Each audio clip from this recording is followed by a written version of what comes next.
presentation, as you have seen also on the program, we are going to, this is the last day. Friends, tell you. Thank you. Thank you, Matthias. Varamutse. That's a bit noisy. Good morning. Yes, my name is Martin Gerdis. I'm associate at the University of Agder. I'm also specialized in e-health, chronic health. I'm also doing work and research around mobile health, well, digital health. So I have worked also on e-health and digital health projects in India and South Africa. So I would also be very interested in cooperation opportunities in the area of health, digital health. But that's not the main topic for my talk morning. So that talk is about research methods. So before I start, so I think there are not that many students here, I understood, but who is like student on master level? Room? You we have, and who is like doing a PhD project currently? So who is working as PhD researcher? PhD. Okay. So how many of you have received any formal training on research? I was in particular looking at students. So I think as a baseline, that's a good sign. Quite some happened. So in that sense, I would hope that quite some of the overview I give you this morning, that this is mostly like a repetition. Yeah, but I want to, in a way, point out how important, in a way, the systematic research work is. So I want to give a short overview on, well, what is actually research, distinguish a bit between research and engineering, how to formulate a problem, how to formulate research objectives and research questions, and eventually, introduce research methodologies and methods as the baseline for systematic research work. So, starting with what is research? So I could, of course, now go through a number of definitions, but in a baseline, well, research is a disciplined process for answering questions about some aspects of the world. It's a systematic, controlled, empirical, and critical investigation. So the main aspect I want to point out of research is systematic approach.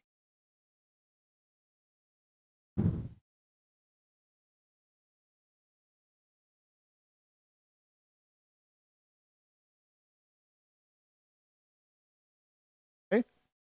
So critical process to asking and also attempting to answer questions, which of course means the baseline for research is that you formulate a problem, that you formulate questions. I can't progress.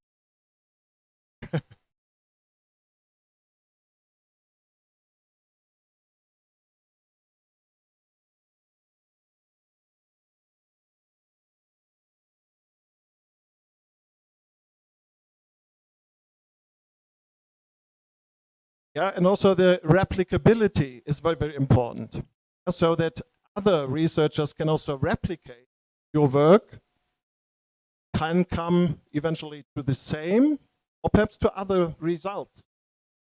So to prove or even falsify your result. This is a very important aspect of the scientific approach. Okay, so it is about increasing the world's knowledge. Yeah, so we want to find out something about the truth. Now there might be some discussion, just discussed that with Derek actually, is there just one truth? I would argue yes, in the scientific world we should aim at finding the truth.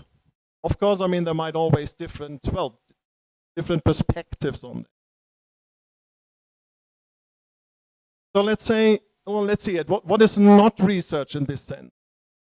Well, research is not collecting facts or information without purpose, or just reassembling or reordering facts without any interpretation.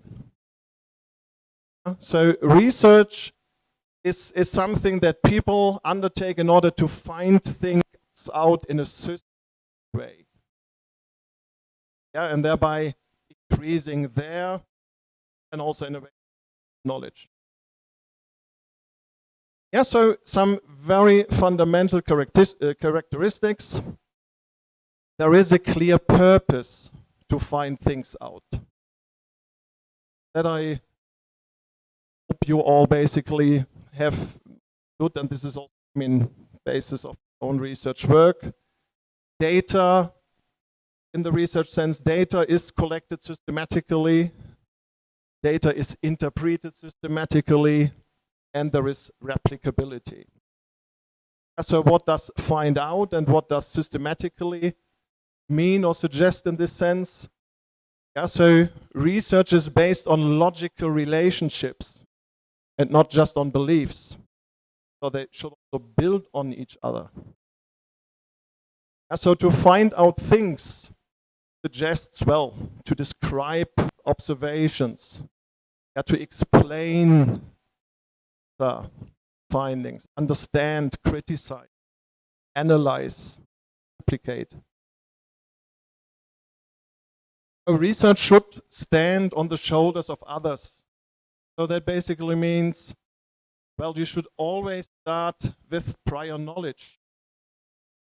Something that we also, I mean, tell our students. First thing is read many papers. You have to understand what has been done so far. Yeah, what is the knowledge and which knowledge is missing? Yeah, so this prior knowledge we also call the state of the art. This can, well, from academic papers, scientific books, proceedings. Yeah, so why to do research? Well, I said it's about the production of knowledge, yeah, in different modes. And it's about, well, basic and applied research. So some words about that. Production of knowledge. Mode 1 emphasizes on academic interests, yeah, while so this emphasizes on fundamental research, theoretical research, while the mode 2 emphasizes more the world of the practice. It highlights collaboration, both and between, well, the academic researchers and practitioners. Basic versus applied research. I have some differences here in the illustration. Yeah, in basic research, the purpose is to expand knowledge, so with focus on theoretical knowledge. Yeah, so results are more like around universal principles. While in applied research, well, it should improve understanding of particular business or management areas. The results basically should support to solve specific problems. Yeah, so context of basic research, well, this is more the academic context. While in applied research, the context, well, in the more practical world.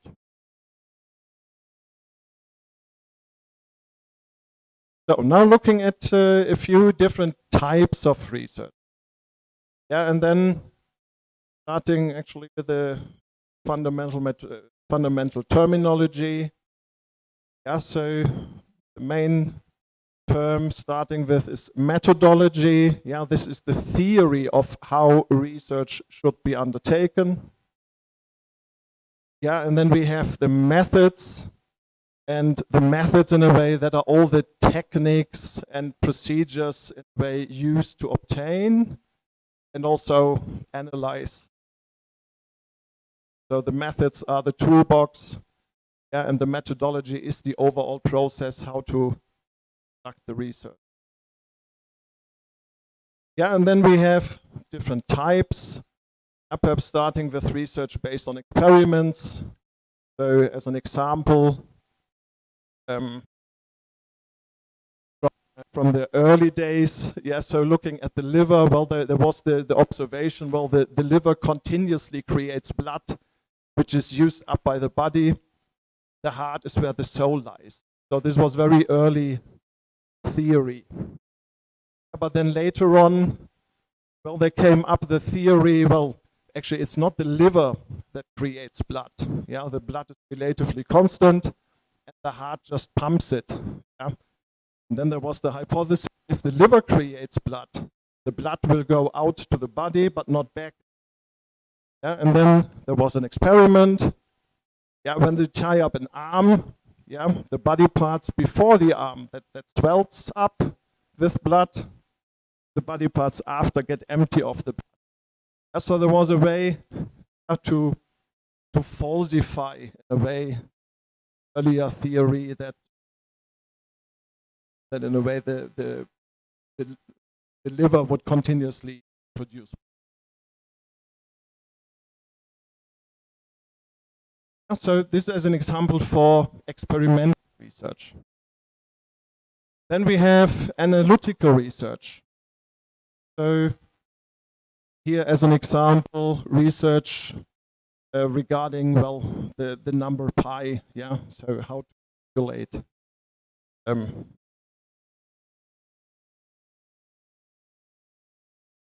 Research based on observations and discovery, also very fundamental. Yeah, as a very important example, the detection in a way of penicillin.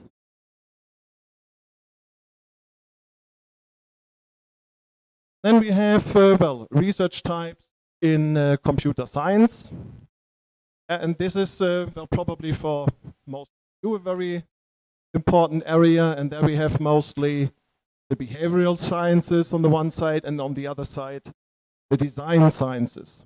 Yeah, and then some words about that. Well, behavioral sciences, yeah, they create or verify theories, explain or predict individual organizational behavior. Yeah, research about behavior, of course, in relation to information systems, in relation to app on a phone, application, whatever type of information.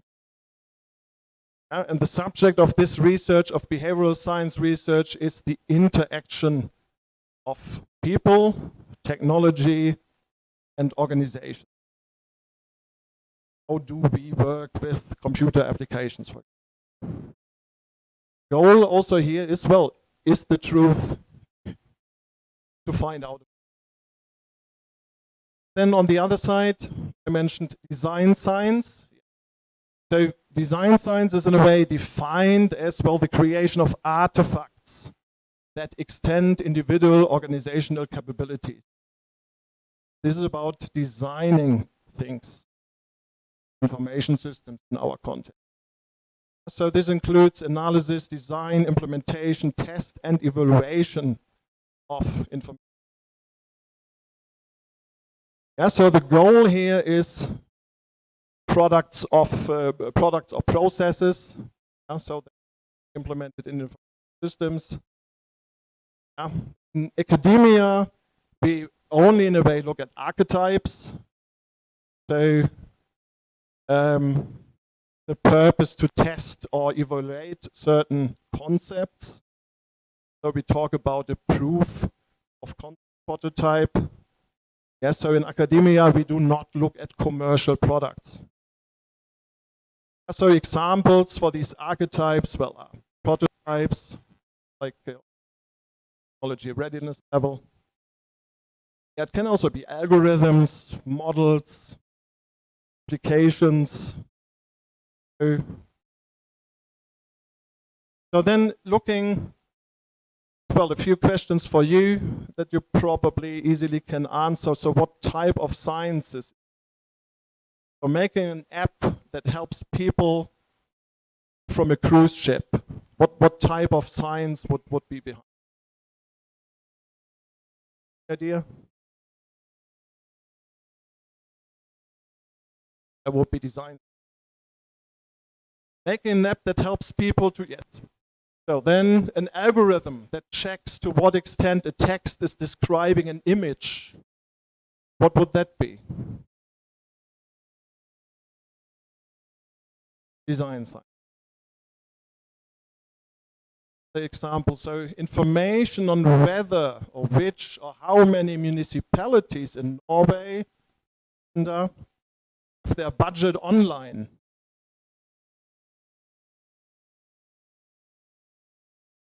It would be more behavioral.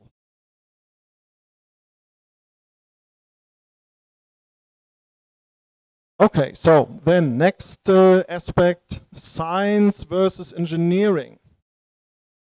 This is also particular, based on my experience, when students come from bachelor level, go into master level, come from an engineering perspective, and they should be prepared for more like a scientific research perspective. This is quite often in a way misunderstood, or it's not that clear. Yeah, so what is the difference between sciences and engineering? Yeah, so science is about the understanding of nature and is fundamentally analytical in nature. Yeah, so science analyzes the world and the nature around us. There is a certain scientific method. So science may also involve a lot of engineering. So the development of artifacts also involves engineering. Engineering, on the other side, this is about the construction of new artifacts, of products. So engineering is fundamentally constructive. So looking a little bit, I mean, how they relate to each other, there's quite some overlap. Scientists, they create knowledge, more problem-driven, seek an understanding and for explanations, observations, and experiments to test theories or hypotheses.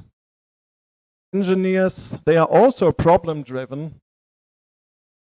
The world as it is, they also seek to understand and explain. They are mostly looking to design devices, well, to fulfill certain requirements. There is some overlap between that. Scientists, they mostly look really creating new knowledge, understand, explain.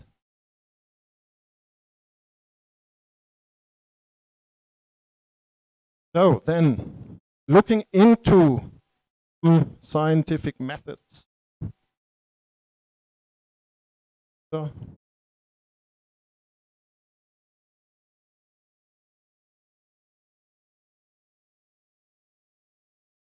yeah, so in the old times, before the Renaissance, actually, people, they did research in a way how they felt like it. Yeah, they started to observe things, they did experiments, but everything was more subjective. Yeah, that was really as they thought they liked to do it. Yes, and then they came more scientific method. So basically, it started a process of introduction of methods, of experiments, of results, also documenting. that made it possible to compare research results. Different research from different scientists. Compare that. Disprove other research. For different scientists, different hypotheses could either prove or disprove hypotheses of others. It started to be possible to build upon others' results, build upon existing knowledge. So looking now a little bit at evidence and proofs as very important concepts of research. Yeah, so example of evidence and proof. Well, let's start with an assumption. Yeah, so this hypothesis. Well, we could come up with swans are white. The hypothesis. So a proof one would be to find all swans, check that they are actually white. So if we would manage to find all swans and they are all white, well, this would be a proof. The second possible proof would be find at least one swan that is not white. And we would prove, well, the hypothesis is wrong and we are done. So evidence would be, well, we find 10 swans and check that they are white. Would be some evidence. Weak other evidence might be we find 1,000 swans and check that they are white. A bit more evidence. So in most cases, experiments do not provide a proof, but they provide an evidence. Important to remember. So proof versus conclusive evidence. Well, a scientific proof cannot be disproved, but the absence of a proof, not a proof of absence. Evidence for something is not necessarily a proof.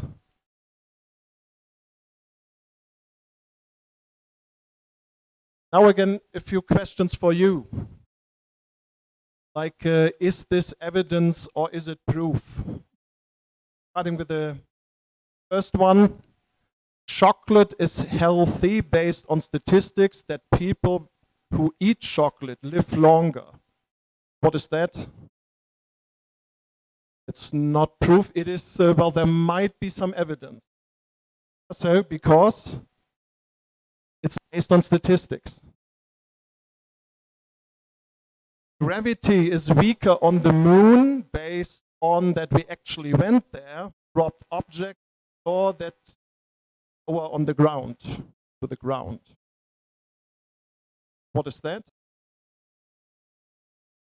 This is also evidence. Yeah, because there could be other reasons why it's falling slower to the ground. And showing that my algorithm is faster than existing approaches on several months of experiments. Yes, also evidence. Showing that a user has better experience website 1 than with website 2 based on user feedback. Yeah, so we make a test of 2 websites. What is that? Also evidence, exactly, because we just have 2 users here. Or 1 user and 2 websites. Actually quite weak evidence. So, and then the final one is showing that it is possible to have an electric car by actually building one. What is that? Exactly. That would be a proof. It is a proof of a concept at least. Okay, so much about evidence versus proof. So then, looking at, well, a few more fundamental scientific methods: hypothesis, theory, and law.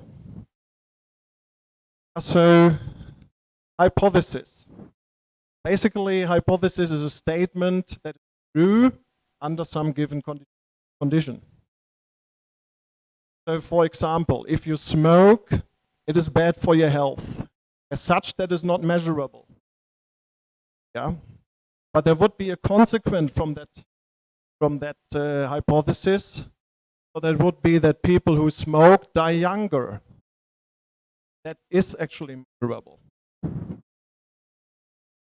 So, if there is a certain hypothesis, then there is also a certain consequence from that we can use. So basically, if smoking kills, then people who smoke die younger. So that would be in a way then consequent out of it. Typically, a hypothesis, or we create a main hypothesis, they split that to multiple sub-hypotheses. Then we try in a way, so different hypotheses, which all are some main hypotheses, and each one we test for their consequence. And typically we would rather try to falsify the hypothesis. So we formulate the hypothesis in a way we aim at falsifying something.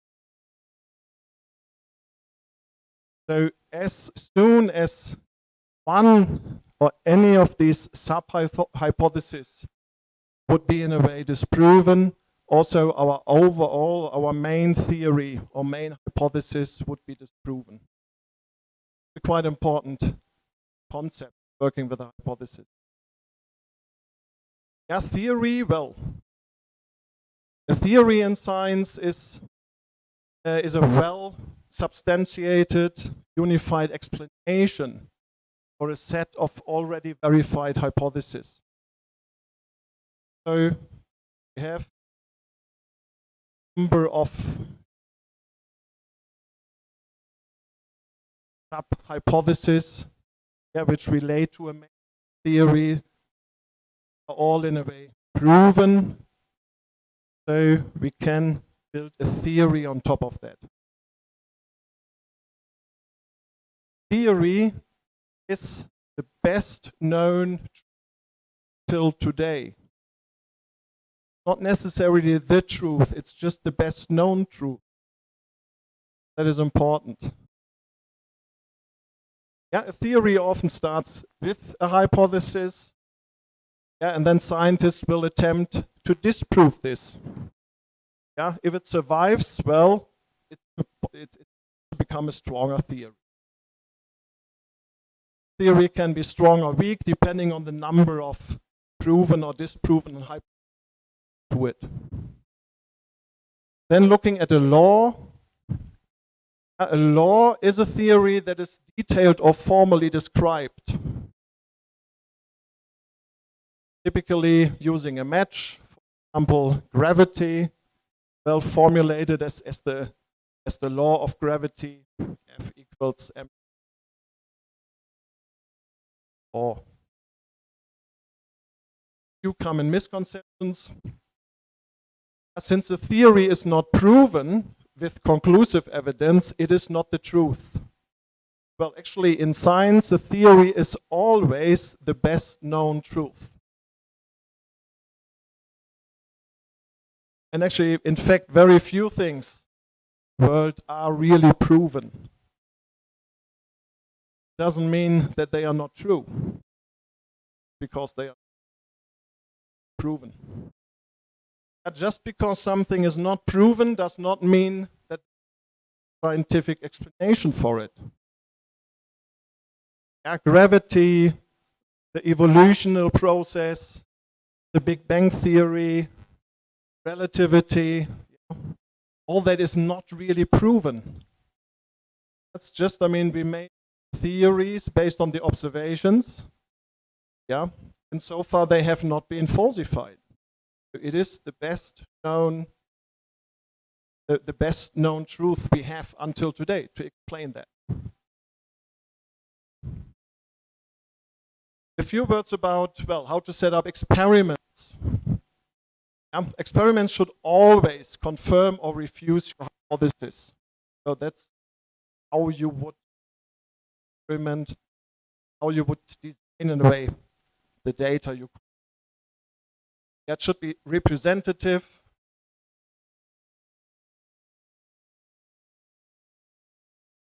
This I think I wanted to skip.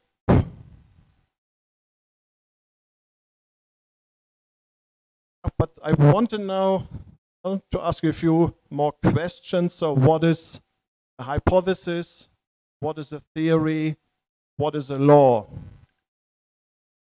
So if we change websites' background to white rather than black, more people will notice the text. What is that? What color is the text? I mean, this formulation, what would that be? The hypothesis. Then if we change a class, this class here, to be active rather than passive, more students will learn. Also a hypothesis.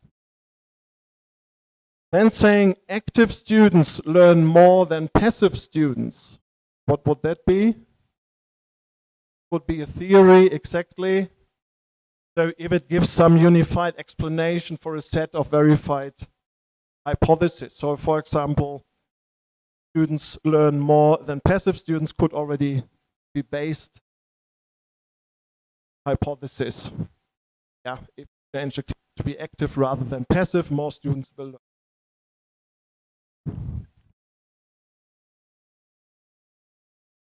Good, next point to talk about is problem statement, research questions. As I said earlier, I think, a very fundamental thing for doing research is the formulation of a problem. Yeah, and this is also something that we look very much, well, at our students. So in order, I mean, not to let them do something into the blue, they also should formulate a clear problem for their work. So, statement of the problem and the significant, well, that should just contain the most important things. The work should contain general questions to be addressed in the work. Also the value of the proposed research. So what would be the novelty? Which deck or which problems in the state of the art should address? So which ideas are existing? What could be the general scope? Yeah.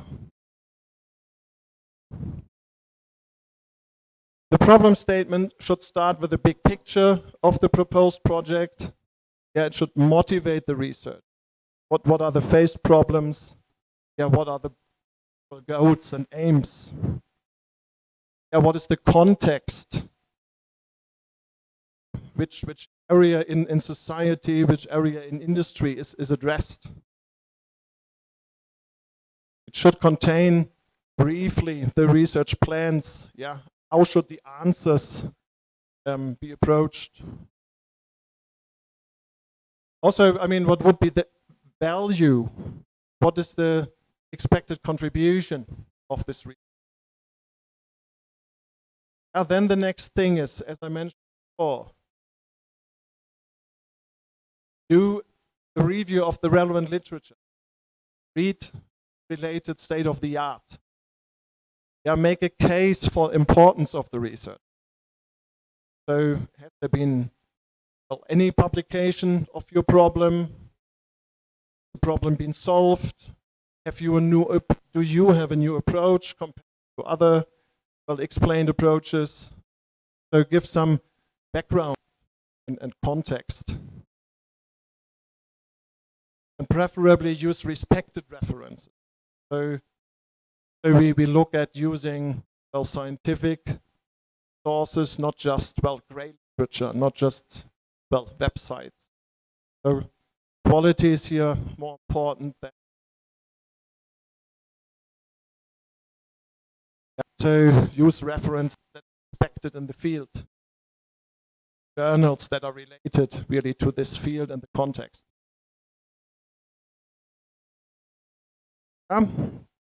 So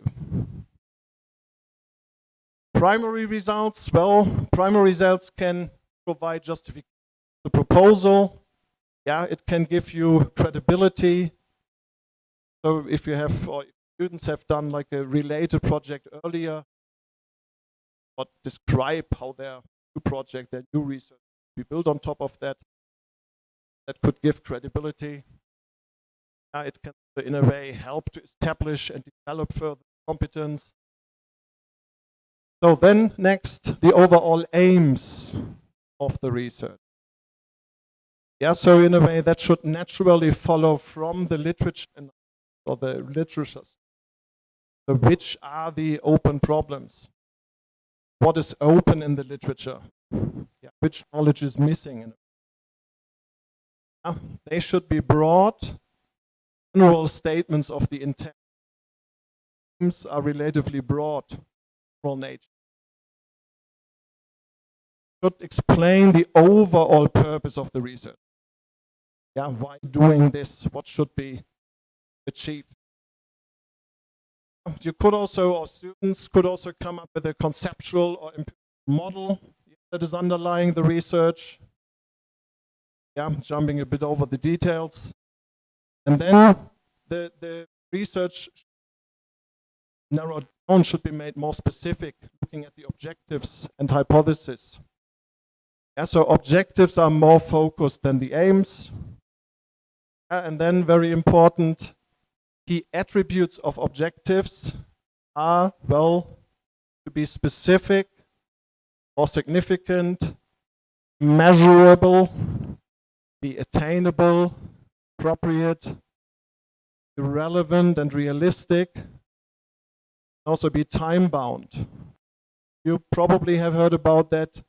This is called, in a way, SMART concept or SMART objectives, often used.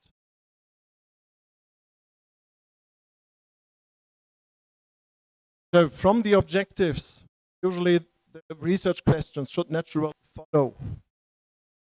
And then criteria for good research questions are, well, can it actually be asked and answered?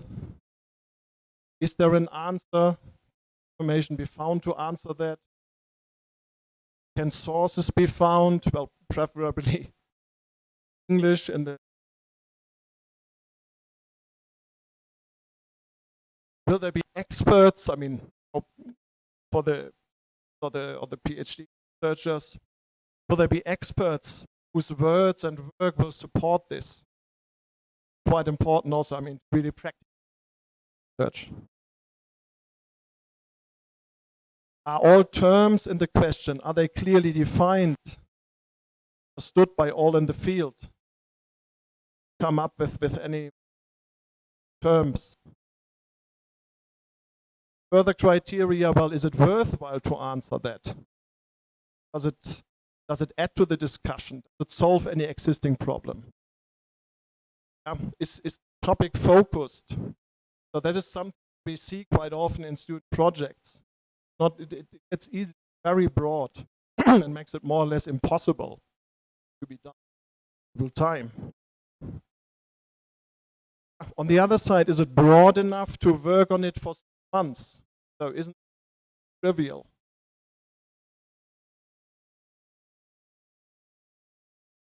Can this topic be scientifically treated? Really like a scientific interest in.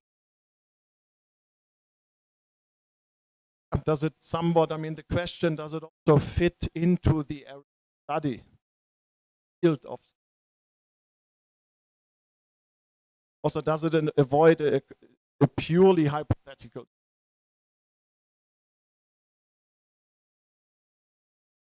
Good. So then the last main block is, well, looking at research methodologies as such, related methods. Yeah, so methodology is the philosophy that will guide the research. Types of research, very briefly: primary, secondary research, qualitative research, quantitative research, information systems research. Types I will very briefly talk about. Yeah, so primary versus secondary research. Guess you have heard about that. Well, secondary research, this is research based on information that already exists. Yeah, so that would be research articles, books, and so on. Yeah. This usually follows this literature review related method. Aims to answer questions based on existing.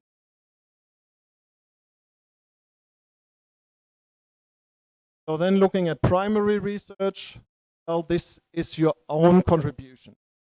So you contribute with new data and also new theories based on your own experiments. It might fill gaps or open questions in the existing literature. Hypothesis, it generate new questions. You might with a new. So then, looking at qualitative versus quantitative research, I think also very to understand to use when, what is applicable in which case. Yeah, so qualitative research. Yeah, this is normally used in exploratory situation. It might help to develop new concepts. So usually you observe in a way the behavior of people. Yeah, so particular, how do users use an application on a phone, for example? Yeah. Usually, yeah, you test functionality, yeah, based on different characteristics that you want to know about. Yeah, it is quite subjective. You have a relatively low number of participants here. Small sample size, 4 to 5 participants. That is enough to get qualitative results. Yeah. Important is the diversity of subjects. Yeah. Also the diversity of the background, experience in a way of your participants in such experiments. Yeah.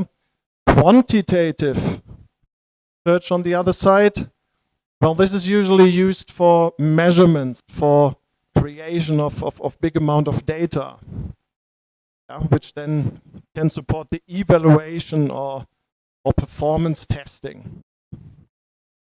So here we have then large sample sizes, big number of participants, or a big number of repetition of experiments, leading to some statistical analysis. So this then produces more reliable, more repeatable, more precise, more controllable results. So then, very briefly, looking at information systems research. Yeah, so as defined, well, the goal of information systems research is to produce knowledge that enables the application of information technology for managerial and organizational purposes. Yeah, so information systems research is actually also aligned or closely related to other disciplines. For example, computer sciences, of course. So including information and communication technology. So that science in a way that builds information systems or realizes information systems. It relates to organizational sciences. Yeah, so the areas that implement information systems then, management sciences, economics, engineering, and more.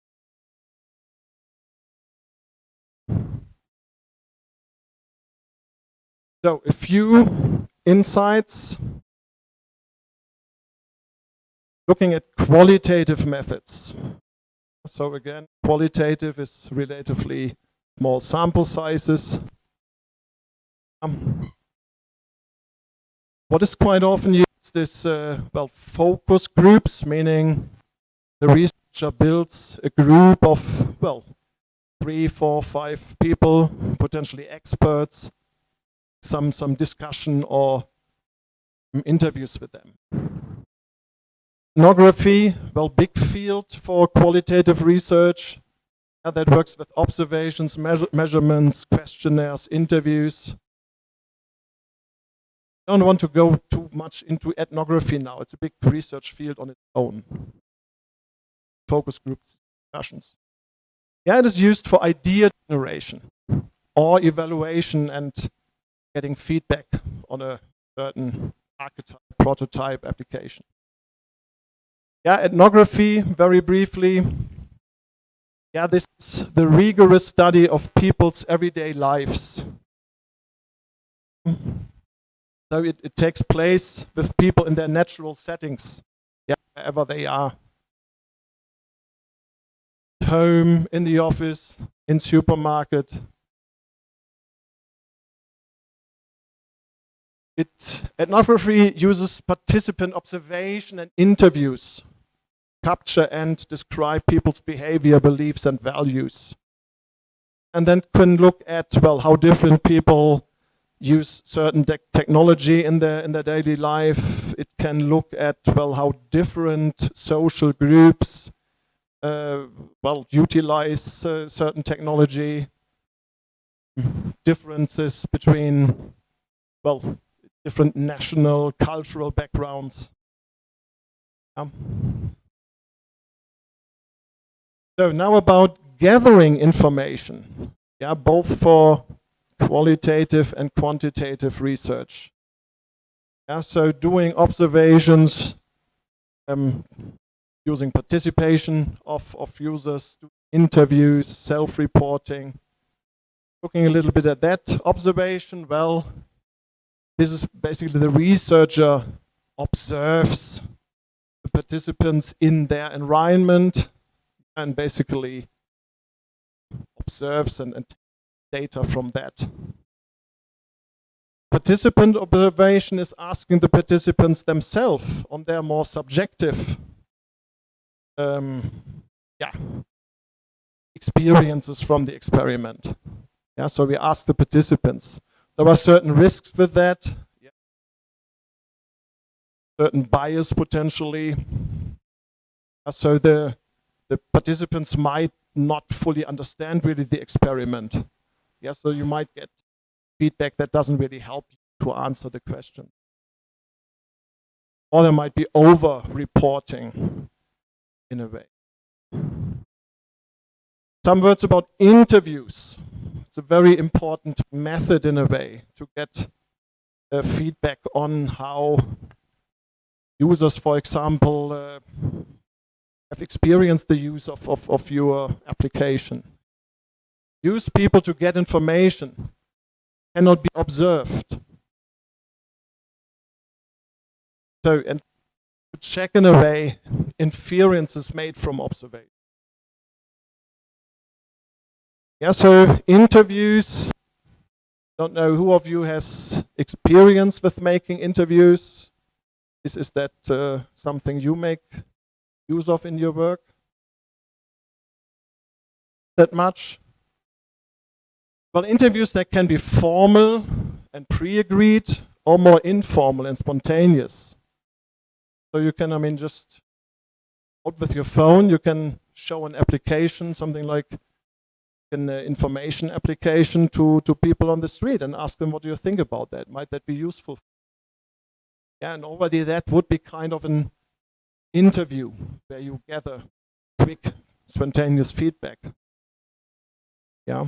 You could put in a way the people in the role of an expert or consultant. So there are different types of interviews. Structured, semi-structured, or completely unstructured. So semi-structured interviews, they use non-direct interviewing, in which the interviewee is allowed to talk at length or her own words. Yeah, so you have a certain structure for the interview, you have aspects that you want to find out, but basically you let the test persons, you let them talk about whatever they.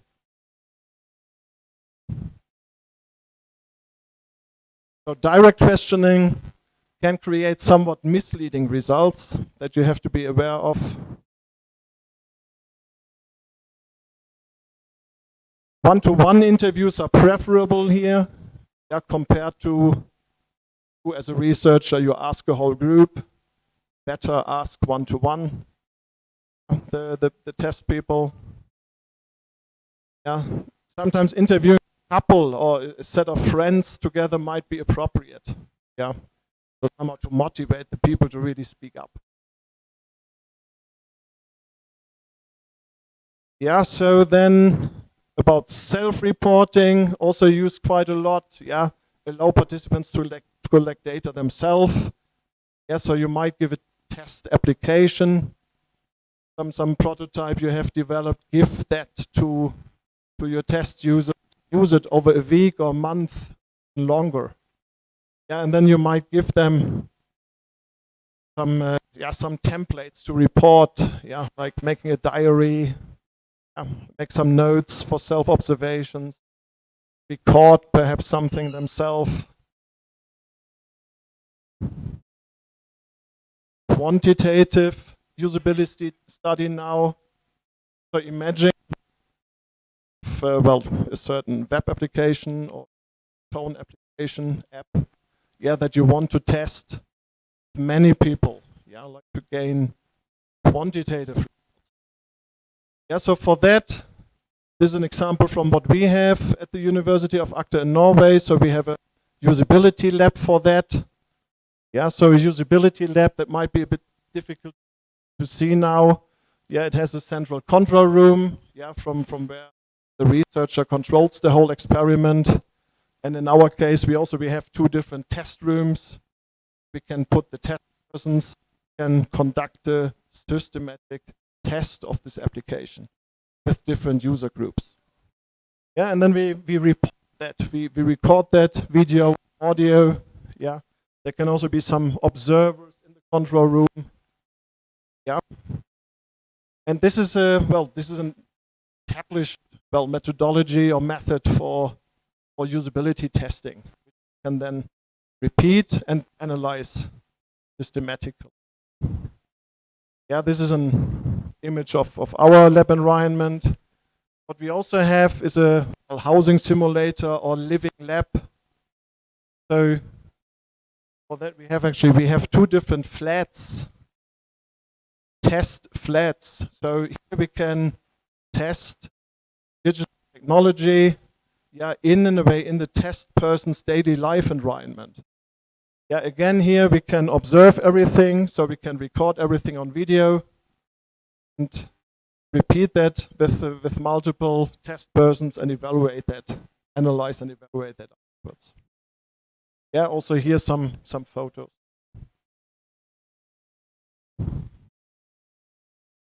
So the type of data that we measure here, well, it's information about the participants, of course. Yes, some demographics.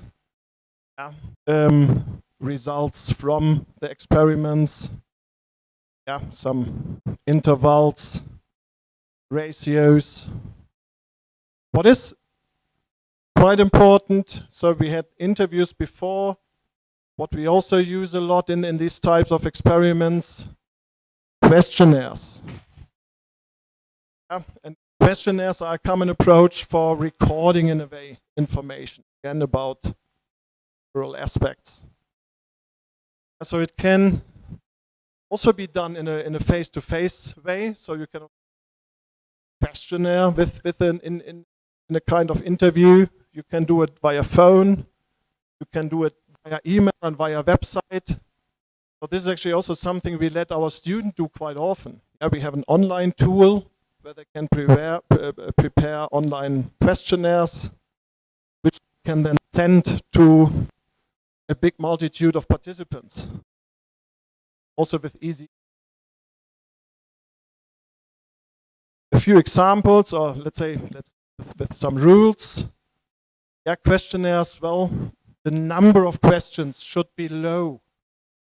Do not bother your participants with 50 plus questions that take hours. Yeah, they will just drop it. Have a low number of questions. Also keep the questions simple. It should be easy to understand them. If they are too complicated to understand, well, they simply might not really be able to answer it in the way you basically you want to find out something. Yeah. Also avoid ambiguity. Yeah. Sure that respondent really understands the question. Yeah, some more rules. Yeah, well, seek more for factual answers. Avoid opinions. Particularly when now we are talking more about a quantitative analysis. Yeah? Qualitative research, you can ask for opinions. Qualitative, well, we want to have facts.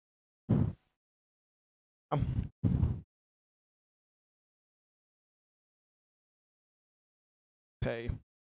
So, when to use questionnaires? Well, usually before and after experiments. Yeah. Before an experiment, you screen in a way participants.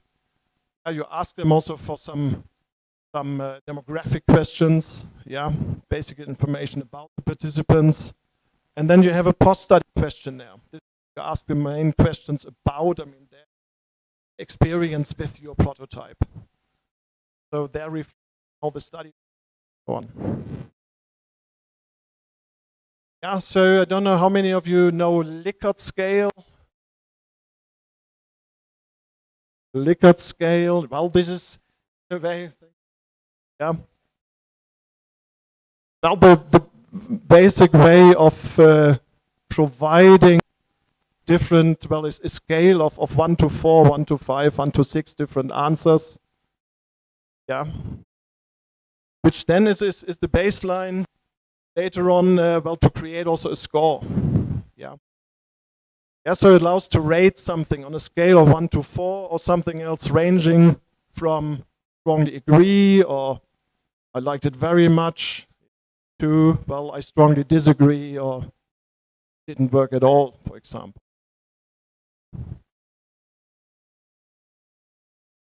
Another well-established question is the system usability score, yeah, which we also use a lot in usability evaluation.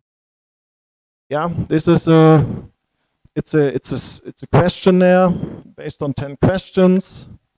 Yeah, with a Likert scale from 1 to 5. Based on these answers, there is a score calculated. Yeah, and the nice thing of this score is that it is somewhat unifiable, or it's unified and comparable. So it's one type of questionnaire that you can use for any type of applications.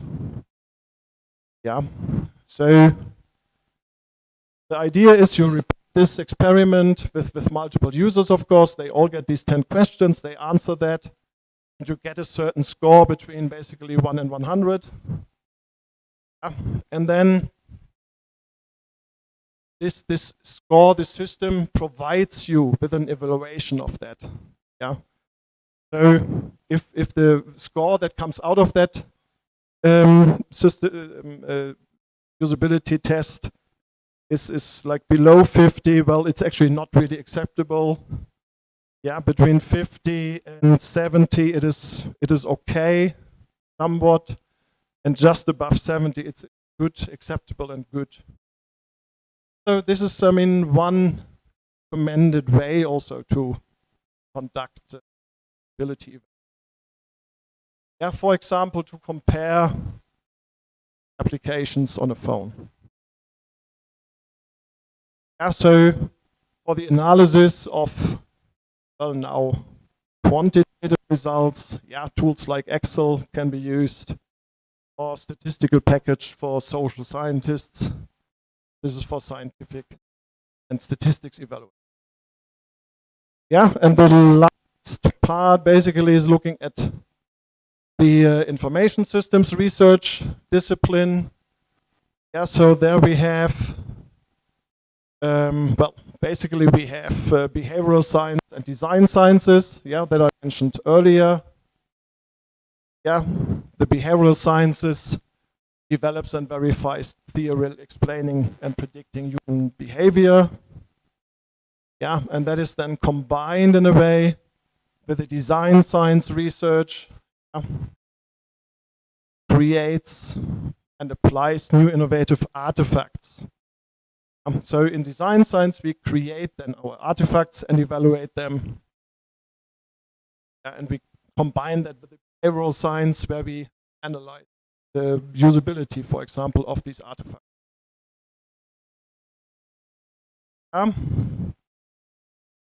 Hefner has, in a way, developed a fundamental baseline for that methodology. I will not really go into detail now. So basically, there is, well, design science circle or research circle, yeah, which combines on the one side the building of design artifacts, yeah, with the evaluation. So it's a continuous design, redesign, evaluation process, yeah, and it combines that with, yeah, well, with a relevance cycle, yeah, so where it's related, well, to requirements and to the field of application.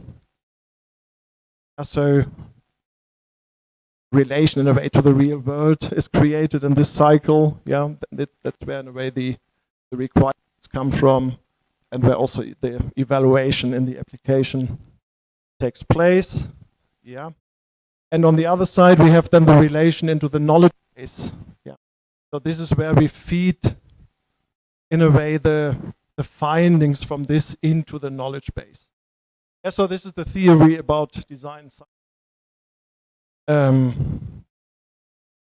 Design science research in information systems. Yeah. I think I have basically explained those cycles. And then we have finally this design science research methodology process model, which I think is actually very applicable for the research we do a lot in information systems. Yeah, so this is also based on the work from Hefner. This is well based on a theory from Peffers and others. So this is well a basic process, starting with the identification of a problem and motivation for the research. That's the first phase. Yeah, then we have the next phase with the definition of objectives of a solution. Yeah, so this is also where, in a way, the requirements are defined.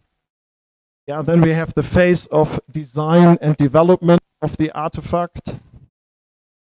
Yeah, the next step is then the demonstration of the artifact. So practically that means that is where we test or even the pilot of the prototype. Then of course we have the evaluation and the communication. So communication mostly means the documentation and the publication of the results.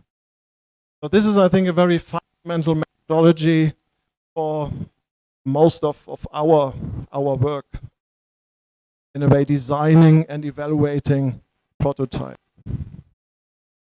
Yeah, so following six steps. Yeah, and within each of these steps, many of the methods that I had shown before are then applicable.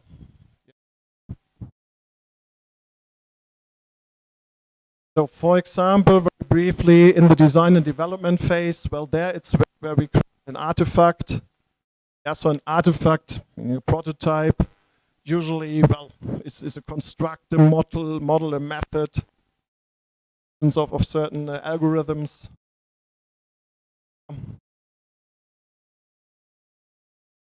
Can be the development of a mock-up. Yeah, it can also be a simulator. Doesn't really need to be product or prototype. Could be, yeah, development of simulator, proof of concept prototype. And this is then the basis for some more systematic analysis, finding of data, and providing then basis for the evaluation. Demonstration basically is demonstrate use of the artifact to solve one or more instances of them. Yeah, so that is the idea of this demonstration phase. Does our artifact solve the problem that we have defined in the beginning? Yeah, this can involve then the use of experiments, of simulations, studies, proof of concept, or other appropriate activities. So this depends then on the type of artifact we have developed here. Yeah, it can, for example, be complete pilot studies where we give our information system, our prototype, where we give that out in a way to and let them test that. Yeah, evaluation, well, observe and measure how well this artifact supports the solution of the problem. Yeah, so this involves then comparing the objectives of a solution to the actually observed results. Yeah, and there are also then different in a way to use for the evaluation. I will stop for that.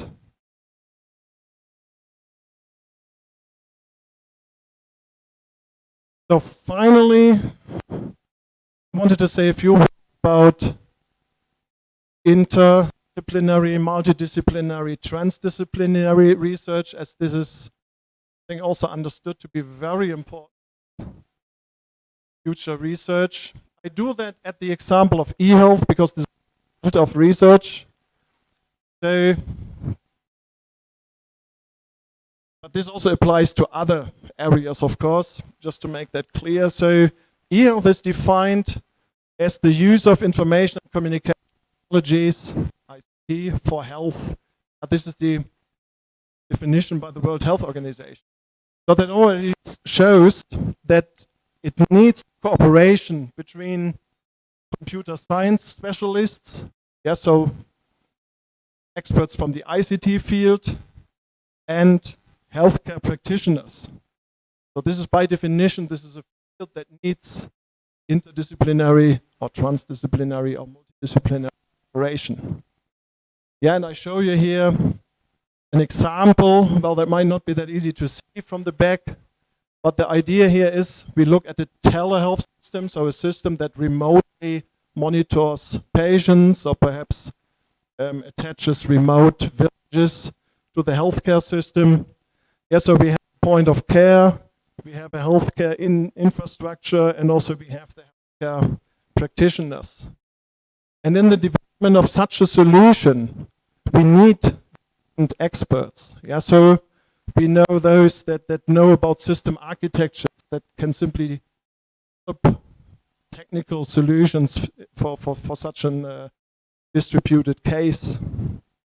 Yeah, we need software engineering specialists, security specialists. Then we need also the behavioral sciences. We need usability experts, yeah, people with a human-computer interaction knowledge, competence. And of course, for healthcare decision support, so the purpose of such a system, we need the healthcare specialist. And taking that over in a way to distance learning, which I think is in a way a quite similar setup, yeah. So we might have a point of learning, which is not necessarily the campus, yeah, and we have certain applications and tools that students are using. We might have a learning management system in the center, yeah, so where the main software and also the main data is located, and then we have the learning coaches, teachers, lecturers, professors. And also here we need different, in a way we have different requirements and we need corresponding experts. Again, we have a distributed system, yeah, system and software design experts, security and privacy specialists. Also here we have usability aspect. So specialist for human computer we need here. And then of course, well, for the learning methods and also the learning content, we need education experts. Was actually my last slide. Just mentioning that future learning also needs a disciplinary approach and methods. So, thanks.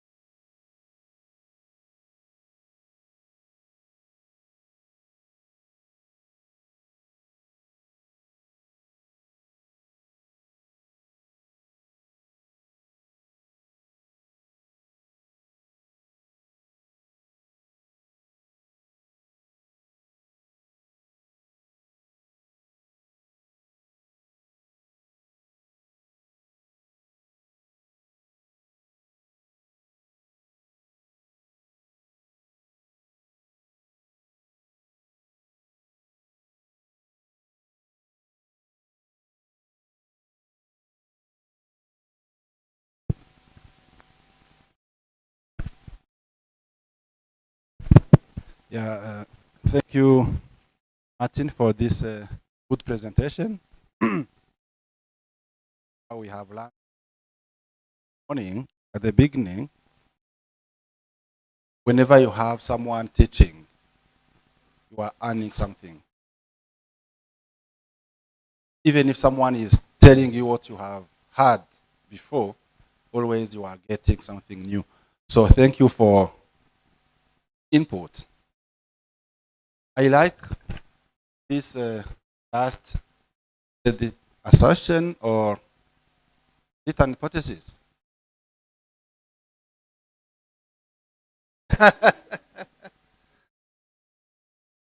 So yeah, I was thinking, asking myself, how will be research methodology in future universities?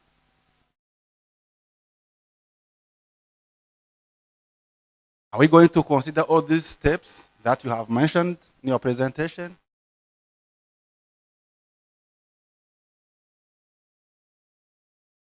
It is what is the question that I'm addressing to him. This is for everybody. How do you think the world will look like when we talk about research if we know that everything is going to change?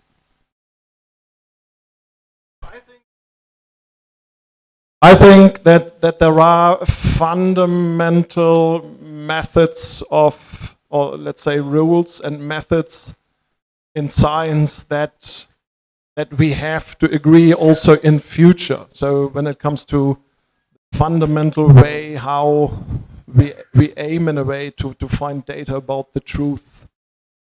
But of course the methods as such, they change.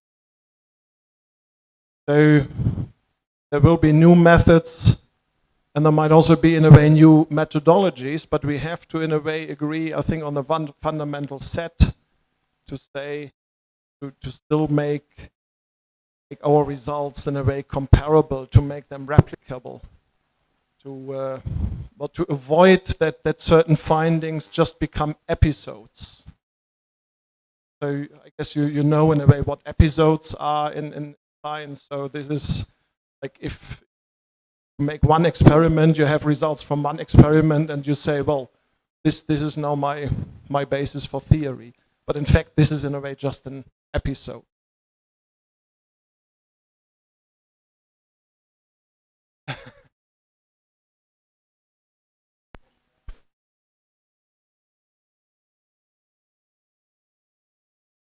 Thank you, Martin. It was very interesting and informative presentation. Thanks a lot.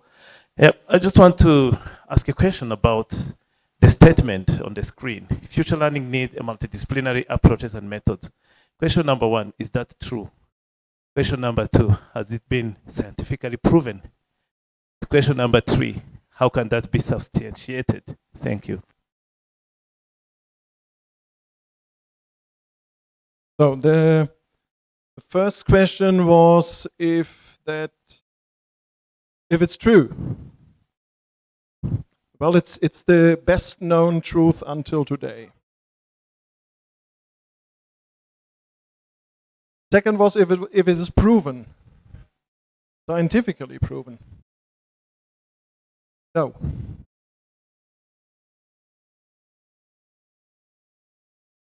Not knowledge.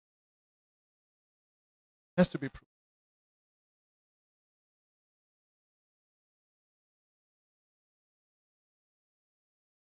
Yes, so, yes. If you come up with a substantiation, yes.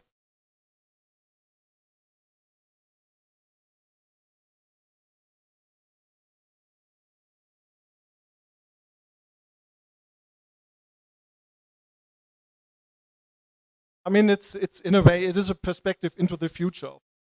That it's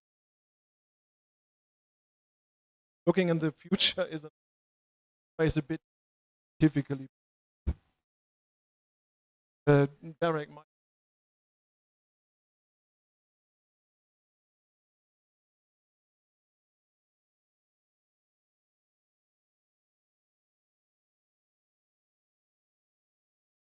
A lot of discussion going on.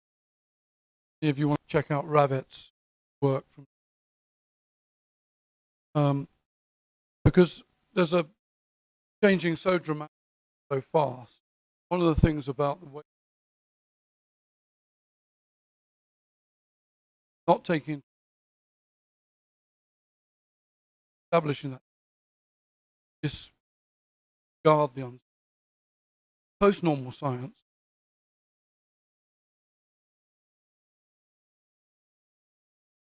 at those uncertainties. They should be as different perspectives, and you used that earlier, of the truth.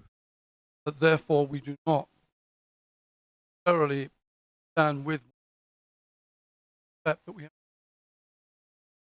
other perspectives, like well, particularly I know alternative truth. Because otherwise we're going to really miss a lot of the real changes, the fast changing, a lot of things. And so that's actually a very different way of looking at this, but and those are the sort of. So I think it's Ravit's 2008, but I sent to you a paper on that actually while we were talking, but it is different, and it is a different way of looking at this, and the reason is because of the complexity, multiple sort of unknowns that we're working with. We want to look.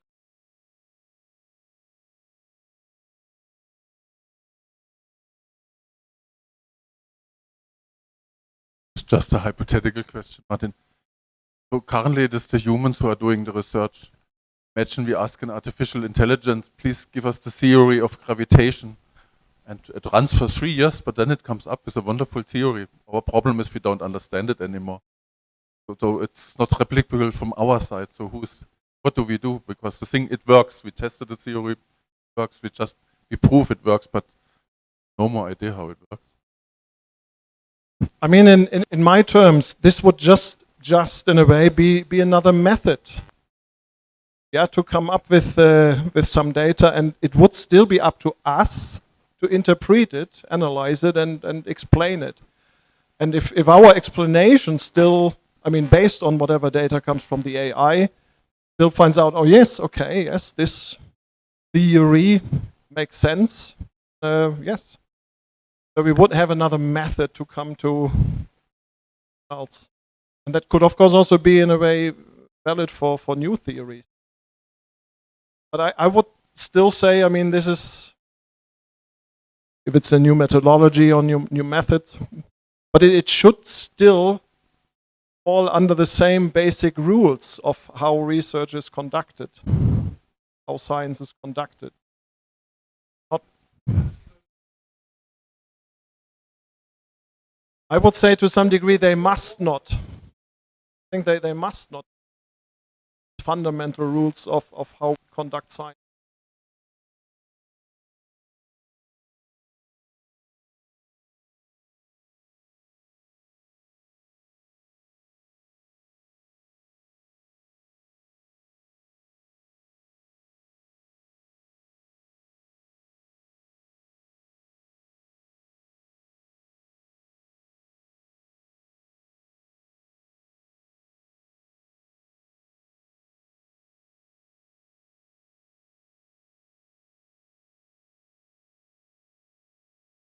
Yeah, it is a good discussion. Now I think my colleagues, you have a cake for that. How will it look like? Yeah. So, even during your presentation, you have said that absence of proof, not proof of absence. So we just remain this dilemma that it needs not to be proven. So, colleagues, this is your time to ask questions. Thank you. I want to start by appreciating the good presentation done by Big Martin. It is really inspiring. I liked it. But when you were talking about the organizational behavior, it touches me because sometimes you may enter into a given organization, but apart from just relying on the models, I want to mean like collegial, pratic models. They have some of the tips which are relying on those models to determine whether a given organization is really organized in such a way. But you may also enter in an organization and you miss, once you rely on what researchers are saying for particular models, you miss a model which you can classify or which you can say, okay, this organization is really behaving in such a way. So are there some tips which can mirror just a behavior of a given organization without relying on those theories which have been stated before? That's my concern, because you may enter in an organization and you miss the way to trace it, whether it is a collegial, whether it is a critic, whether it is, so you miss where to classify. So are there some other tips or which can just help, or we just remain in that undecided cases? Thank you. Yes, thanks for the question. Yes, I think generally it's a very valid question. So how can research avoid to consider also certain... Yeah. Sorry, I want to continue. People.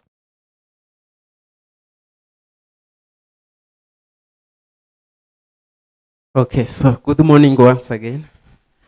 I'm sorry, I won't be able to to end this meeting at the time it is going to end, because I have an urgent call at Ministry of Education. But just simple word to convey my thanks to the partners for having accepted to come to Rwanda to discuss about the future of universities and how best we can, advance activities this project. I know there are many working groups. They have been discussing in steering meetings among themselves, and later on they join us to share to the wider public about expectation of this project, and especially sharing with us some hints they want us to develop within the project. I am really very, very grateful. And also having attended this gathering the first day, it was on Wednesday, I realized that all MVTs tried to attend. Those who didn't attend apologized, and they have a good reason to be absent. And today I can see that all chairs are occupied. So it means that this conference was really relevant to the public, and we hope that next time when such events are organized, we shall have again this massive attendance. I can't fail recognize and thank very much the organizer, both local and our partners. who made sure that the program is enjoyable, and as a public who are benefiting from it, at least we can leave this conference with some new perspectives, new insights. So as I go, I leave, I wish you continue having discussions. And those who will travel back to their countries, please have a safe travel.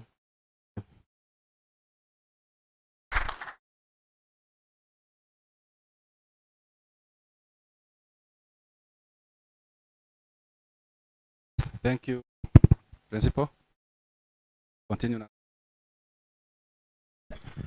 So that was about the question if research might miss potential organizations that be involved, or right?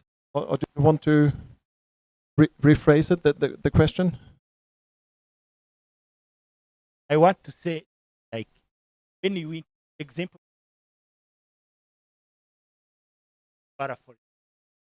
want maybe to assess which behavior that lying, but when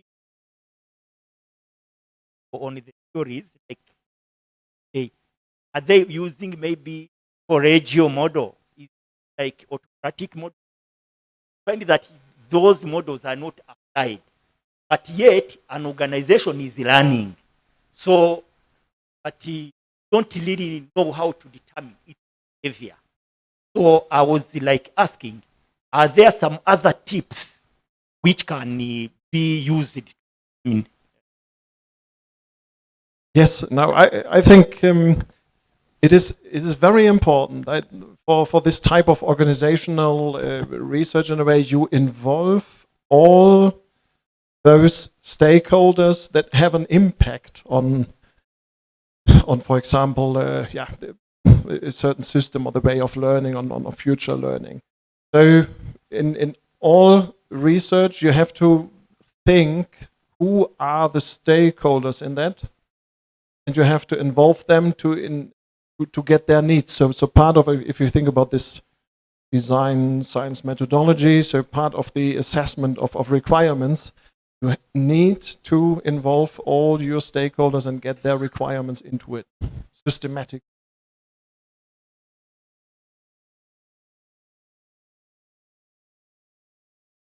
Other question? Thank you very much, Prof. Thank you first for your educative presentation. That is about life university. You cannot. I don't think there can be academic life universities without research.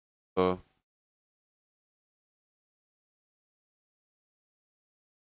professions of number of members here. So out of about there has been a debate in academia, in some universities. Sometimes some kind of divide between groups, between paths of quantitative research and qualitative research. Some professors, some such leaders are regarded as upholders or upholders of, for example, I know some profs, some scientists from universities being regarded as quantitativists, others qualitativists. Even in some universities, for example, they don't believe in quantitative research. Just in South Africa, they say, no, quantitative research, they are hard to conduct. Sometimes conclusions are barely convincing because when you conduct, for example, for end of studies research, it is not good for students to just focus their research on quantitative research because sometimes they are hard to, hypotheses are hard to prove, to convince. Sometimes it requires, for example, to go into laboratories to really to prove, to experiment. when it comes, for example, to human in research where human beings are involved, it's hard really to conduct quantitative research. Do you believe, for example, in some do you believe in quantitative research in a university context? Can you, for example, advise a student to focus on a quantitative research study? Yes, thanks for your question. Yeah, I think I might have two parts of an answer. So the first, so generally, yes, I believe in that. Yeah, but of course, we have to be aware of the limitations. Yeah, so mostly like time limitations.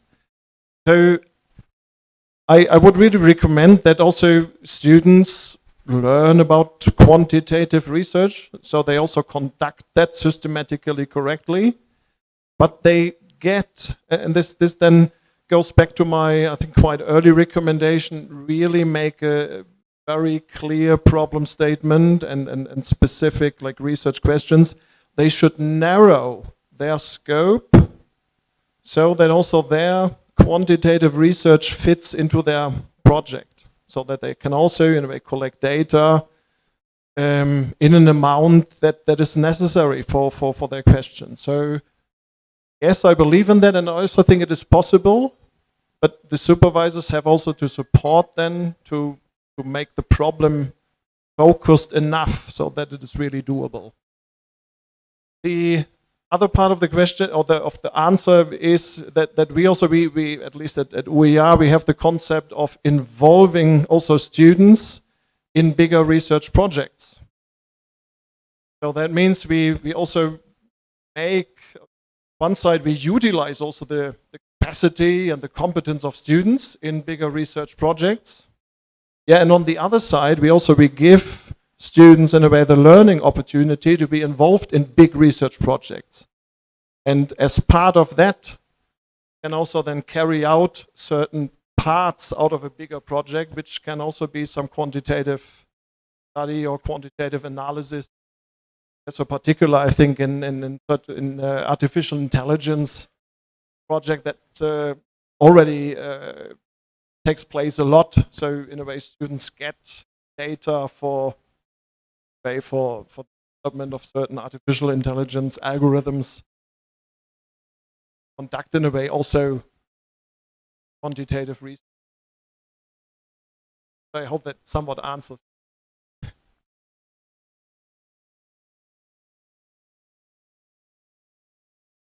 Thank you, and I first thank you for your presentation, which was very deep and insightful. And I want to know something about my background. Totally, I come from a different discipline, political science.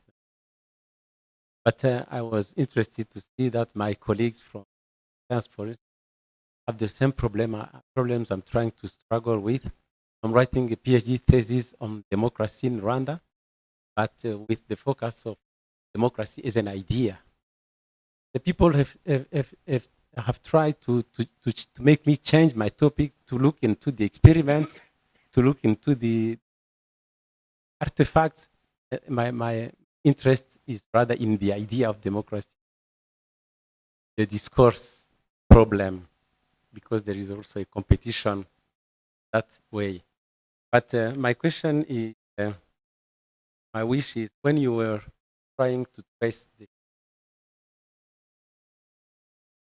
Renaissance to modernity, apparently for me, it is a good shift, I know, but confront Renaissance and modernity, Enlightenment, not such next development or more recent contemporary development, they against the dichotomy between Renaissance.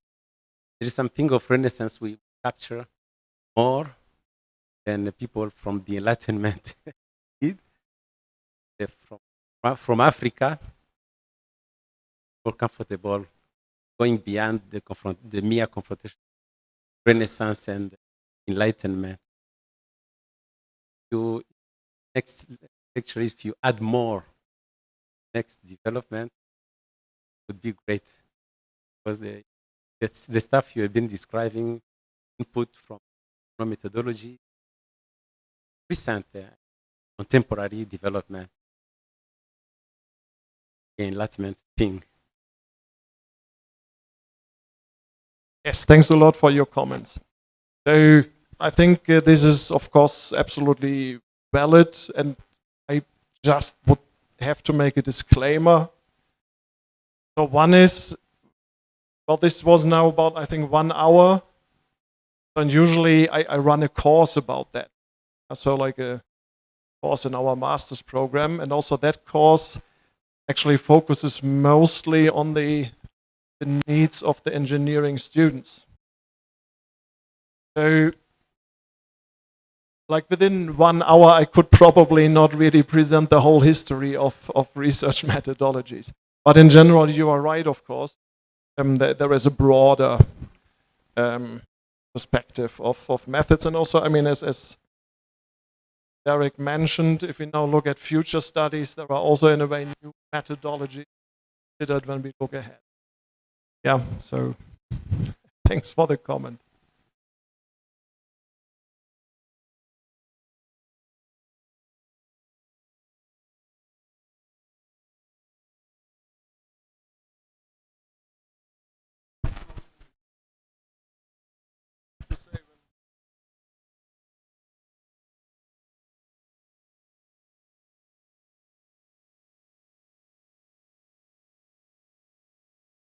Thank you, Professor, for the presentation. For me, I like the especially when we were trying to differentiate between qualitative research and quantitative research. But I've almost noted that, I just want to ask, or I'm asking myself, when you are about maybe to choose qualitative or quantitative, do you just rely on your personalities, just saying, for me, whatever the problem it is, I'm just going to use qualitative? Why I'm saying this, sometimes we're experiencing a number of challenges. The people who are used with quantitative, they are trying to force everything to be like you are doing quantitative. They might even ask you why your sample is so little, how is it representative? Then we have really to know whether it is just the personal choices or you are just going to be forced by the questions you are trying to investigate. Thank you very much, Professor. Thanks also for that question, which is also very valid. And I think I probably missed to mention one important point, that most of such projects, actually, they use multiple methods. So even in our, in a way, research projects or student projects, students make mixed or use mixed methods, so they combine quantitative research with some qualitative research. They do like a qualitative study of usability of the application, quantitative certain performance aspects. So again, as I think in previous answer, really make a clear and narrow, let's say, focus for your problem, what you want to solve. Based on that, you need. Some might be more on the side. Work. There are, you have the possibility to test it with 50 users. You can also make this usability study more quantitative. Or if it is relevant for the project, well, look at performance aspects. But in general, I think, thanks for your point, most research is actually.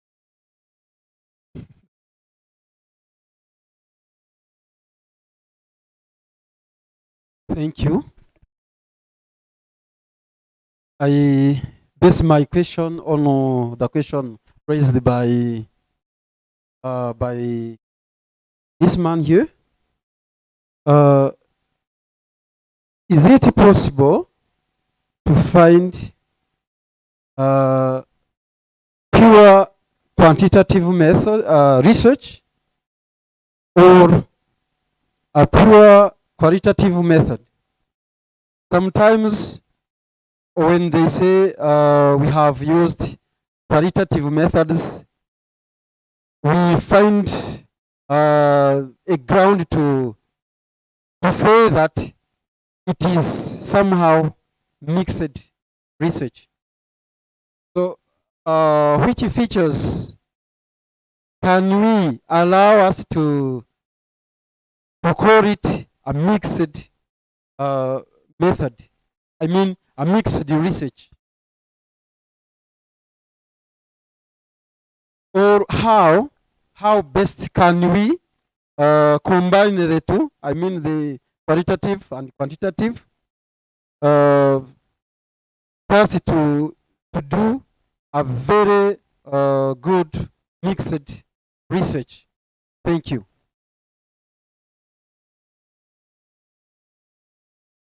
Similar previous answer.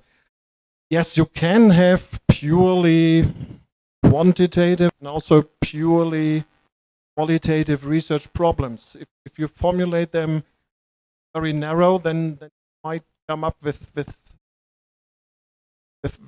just quantitative or qualitative methods that you need for that reason, if you make it so narrow.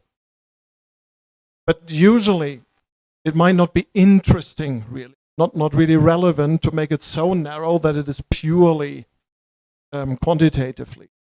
So because it might not really answer why do you have, for example, like if you have, now thinking about, like perhaps you have a study of usability which tells you that whatever 85% they are happy with that, 15% are not happy with that.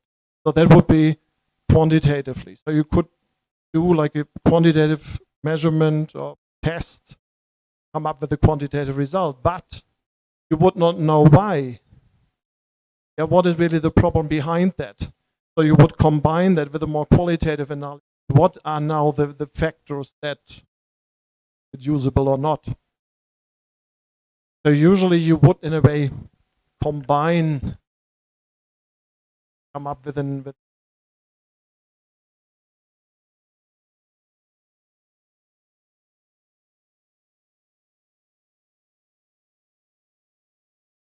So I would want to know the best way of doing triangulation, just to match what you get from what you have corrected using quantitative data, and what you get from using, for example, interviews, yeah, to correct that qualitative data. How best to match them during the interpretation. I mean the analysis and interpretation. How best can you manage to combine both data just to explain a phenomenon or a behavior? Thank you. If you follow a systematic process, like from the problem to the selection of the methods, data collection and interpretation, you're simply already in the formulation of your problem and then selecting the corresponding methods, you already in a way collect the data for the problem you want to know eventually. So you have, in a way, you should not have to think in the end, what can I use my data for? But you should in a way select collection of data and also the method for the collection and equation so that it really answers your question. So it's really somehow to do process in the right way,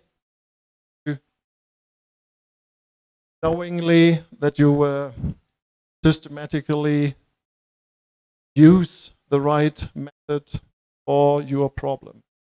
And then what you described shouldn't really come up as a problem in the end of the evaluation. Yeah.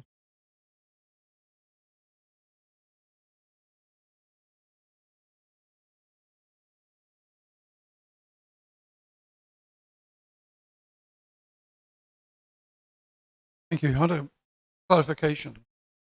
First one, the first one was about study.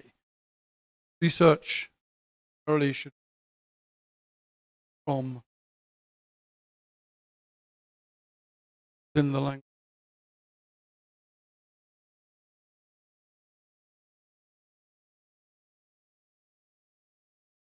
Well, this is mainly meant for student projects within like our institutions, so for practical reasons.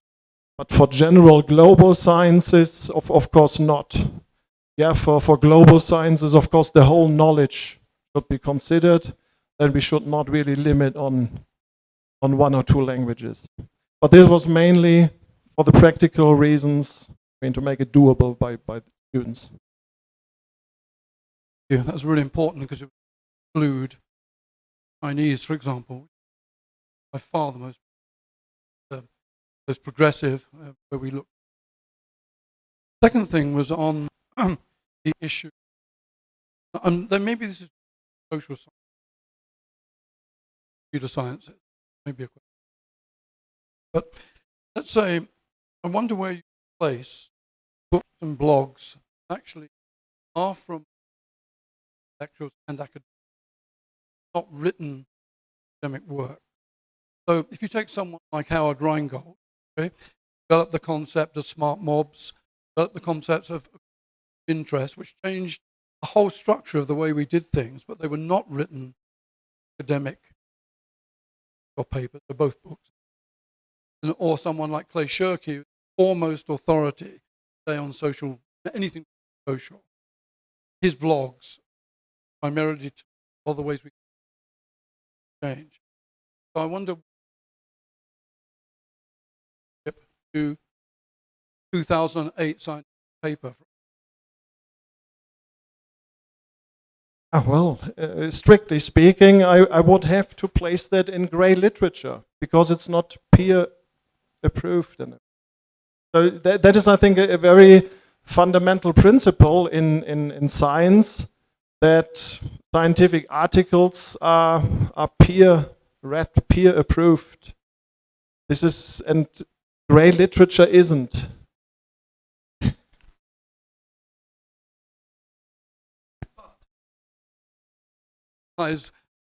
Period. Peer approved, I know what you mean by peer approved, right? But peer approved by being actually approved in reality and practice by hundreds of millions of people shifts what peer approval means. Okay? I think that's where we're seeing, when we start to talk about peer-to-peer and peer development, which is a period we're in, there's a fundamental how we understand. That leads me to the idea of swarm intelligence, but then we need a new, also in a way accepted way of peer or swarm review intelligence. Yeah, but I agree to you. For example, when you start a research project, the idea may actually not be you, can come from a blog, just an interesting hypothesis, and then you had it, of course, had the idea, you start the research on it, proving or disproving it, or how applicable it is. So this is a little bit, so it's very important to have these external sources. They are, of course, not scientific research, they are hypotheses and statements. Must credit people who had these statements first, but we'll include them in our research. They may give us actually direction. We want to conduct our really. Also, the peer comments coming in may actually give us other perspectives on the topic, but we still need to scientifically work on it before we can be personally.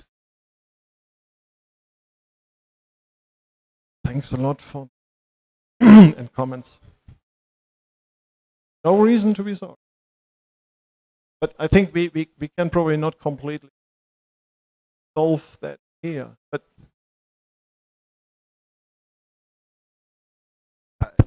thank you, Martin.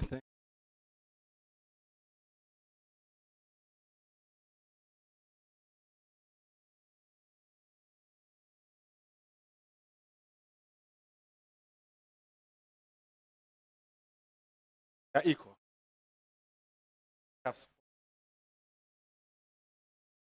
So,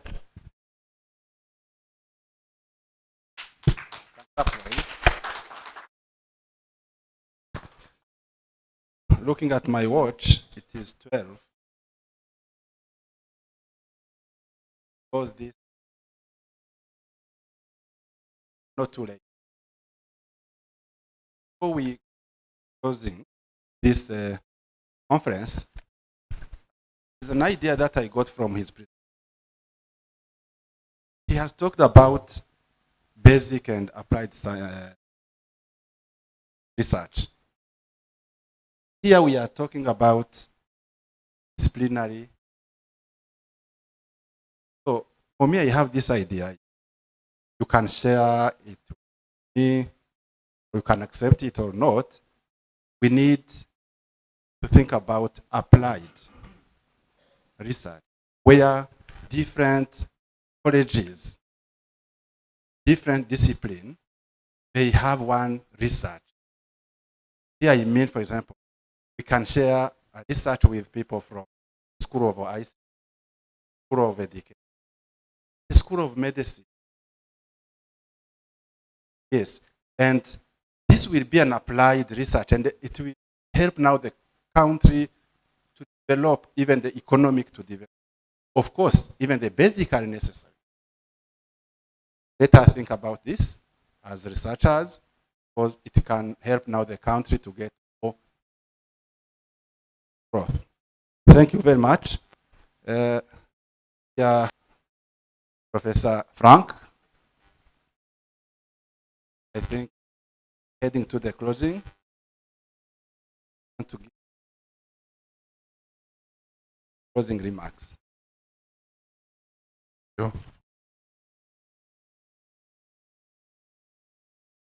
So thank you everyone for participating in the health conference. Good job, University. And these were really very interesting days. I will just give you some ideas of things that we have learned about in the conference.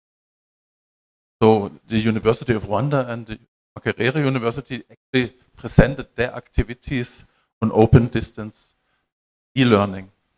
And it was obvious that before they actually both stated they have been working on it for nearly 30 years. Maybe it had never gotten the attention that was also described actually for the COVID crisis, maybe 5% of the courses were blended learning, and now it's basically 55%. Both institutions have really installed a lot of support for professors, but also for students to use this type of new methods. So we are working all together on a very, very important topic.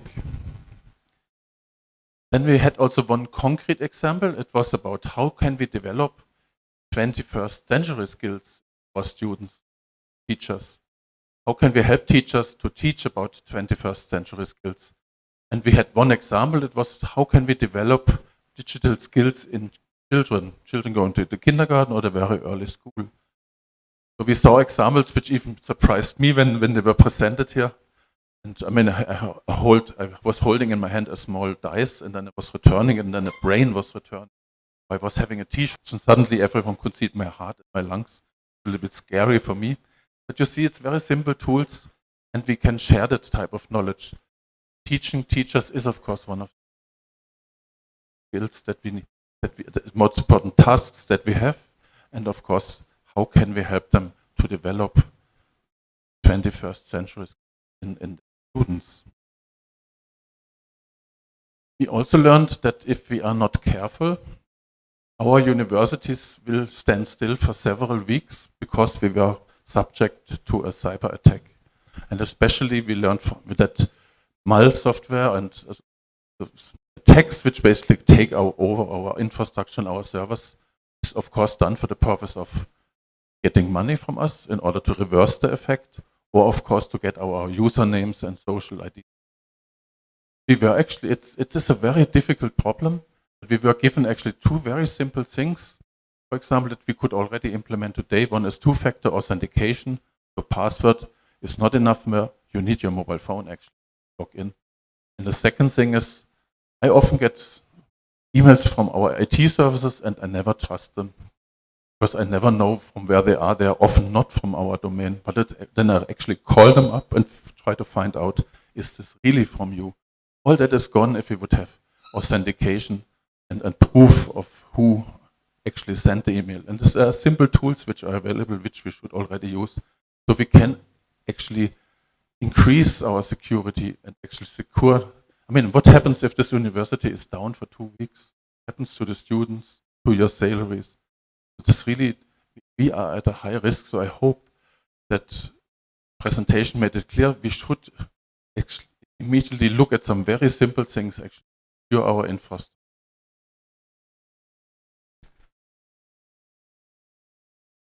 So the next topic was about, it's a new technology and we have to understand how we can use extended reality actually in our education.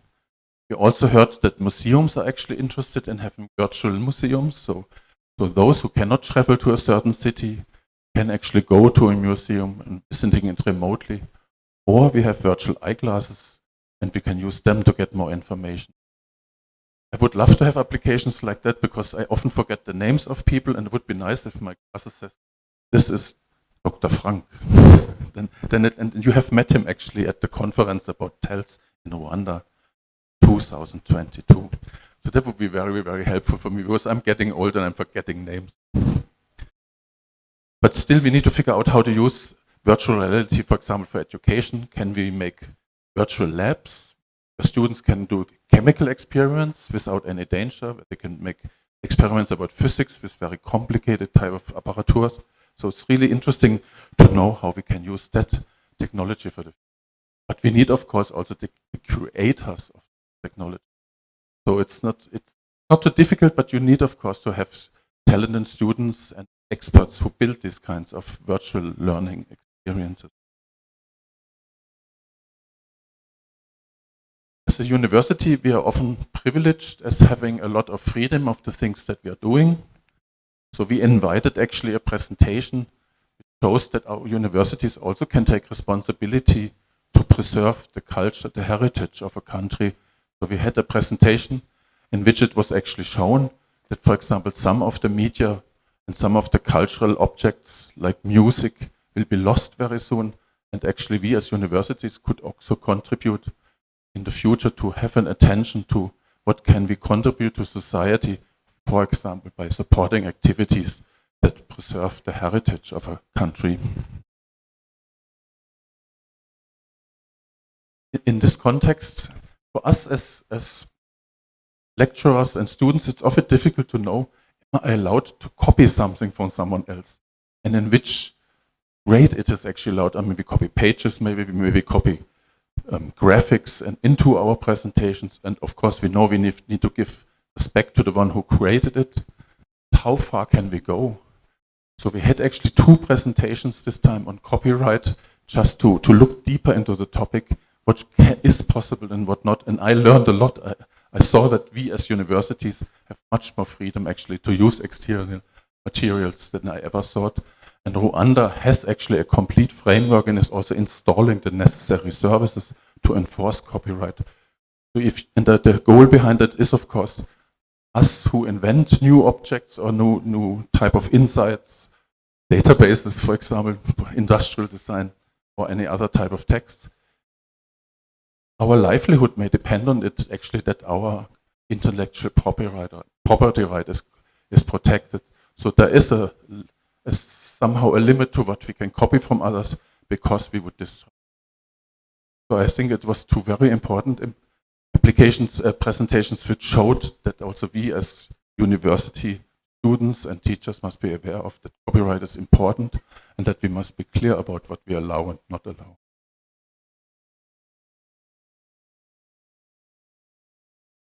Then yesterday we also had a very important presentation on gender issues and how to actually allow teachers to respond to that. We know, of course, that in some areas of studies there is not a perfect gender balance, but even what is preventing the gender balance, how can we enforce it? How can we, for example, And for example, I just take an example from Norway. Most of our professors are male at our university. It's like 80%. So where are the female role models? So what can we do actually to encourage, for example, female professors who teach about technology? There are very, very few. So we need to start by creating awareness also amongst the teachers, how we can address actually these issues, handle actually gender equality, inclusion, and diversity. And we also heard actually that the University of Rwanda is now going very far by actually creating 2 courses and new certificates so that we as teachers actually can certify ourselves, that we at least have the minimum type of knowledge in the area.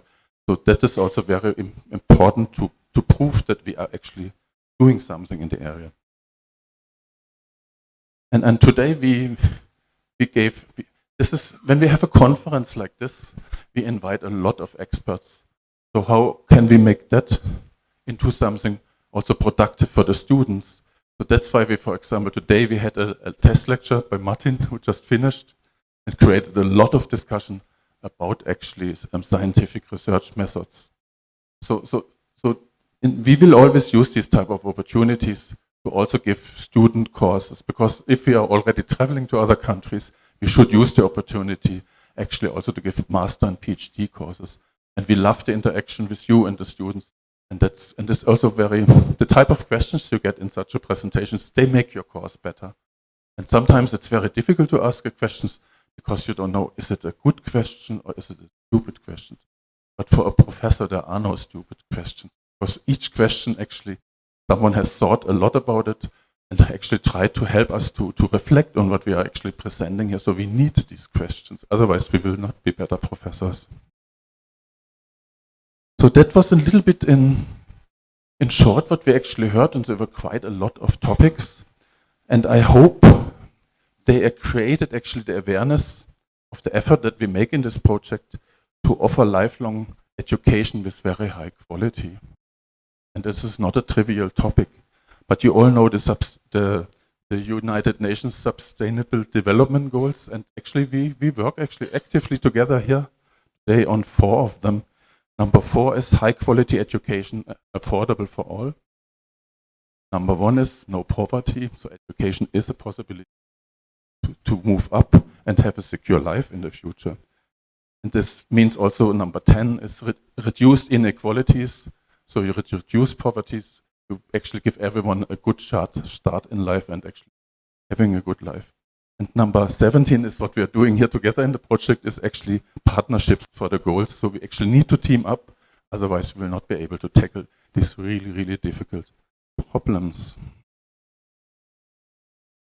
So this type of event that we had is really important, because I made a lot of new contacts, and I also hope you made a lot of new contacts. And actually, when you are a project team, it's really important to meet. We have not met for nearly 2 years.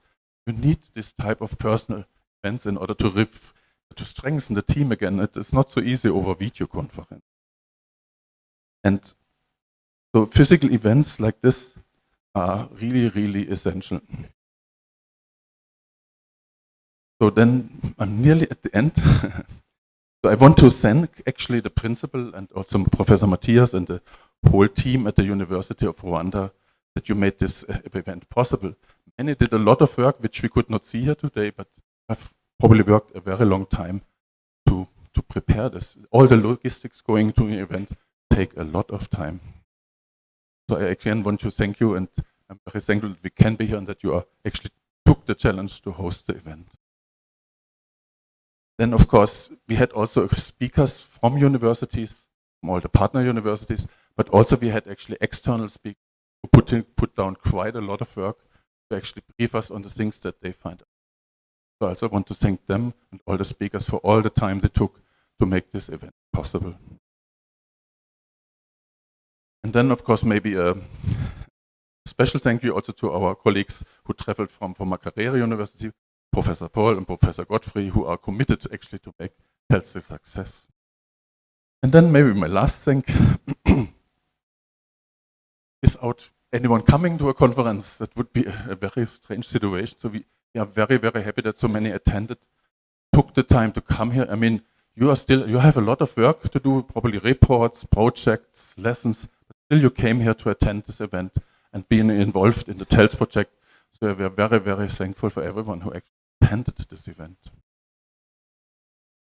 So I said that physical events are very important, but of course you can do a lot of things over Zoom.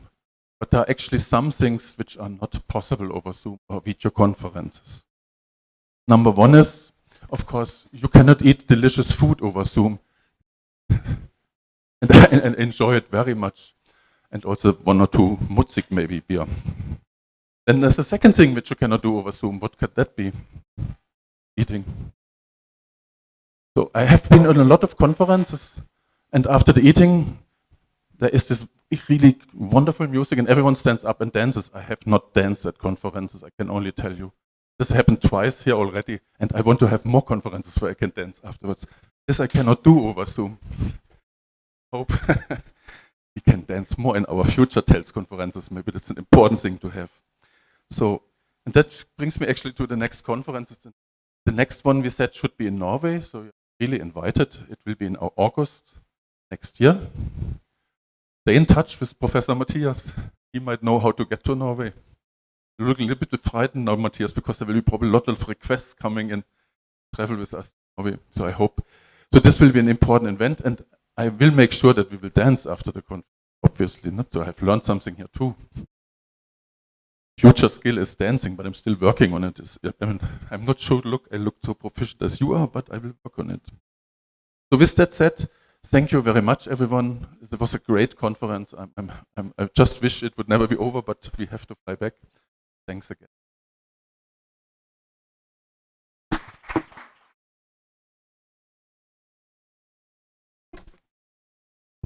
Yeah, thank you very much, Professor.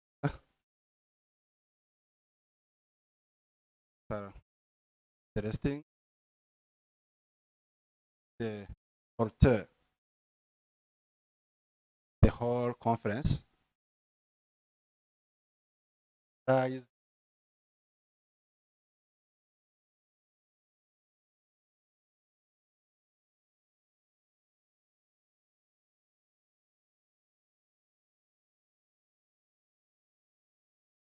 thank you very much.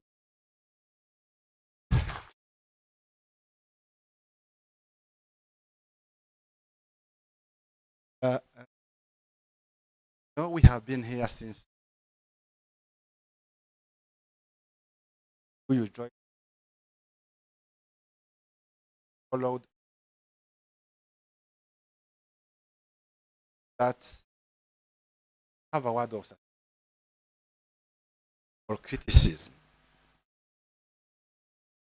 I want that I give the microphone to the Dean of the School of Education, represent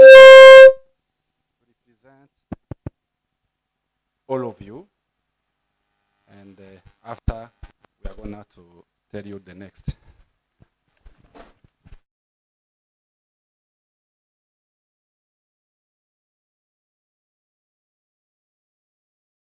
Thank you, Matthias, for usually when go with a profile like Prof. Frank, go have talked.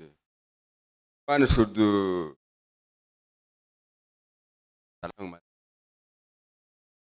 really you have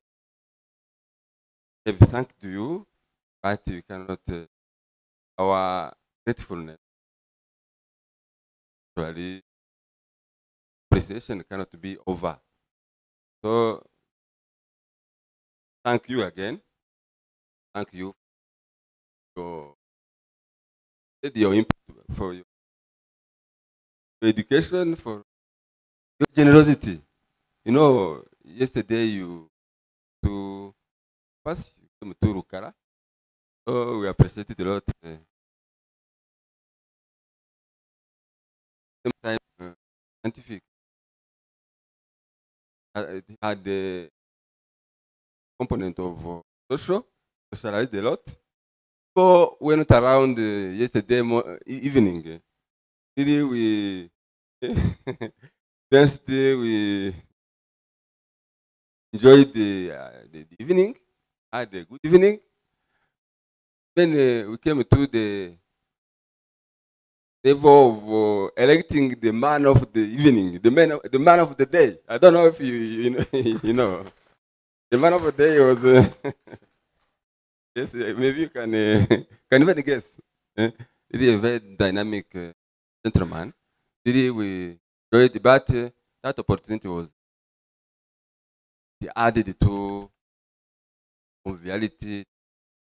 Really, what was needed across the board, human beings, but also as scientists, as people who aspire to be scientists. So, what really the university life, the university environment should reflect, exchange, that humanness, that spirit of debate. So it is what needed to reflect as members of higher learning institutions like ours. That exchange, that exchange without borders. So thank you very much. Thank you, and thank you for all participants, particularly have been here. We really without showing any sign of the sign that can even do more than what we have been doing. So for colleagues who are leaving very soon, wish you the best. We wish flight, good travel back to your country, and greetings to people back. Our greetings. Thank you very much.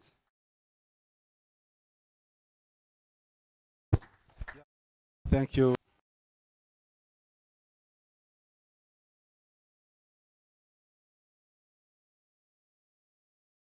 Uh,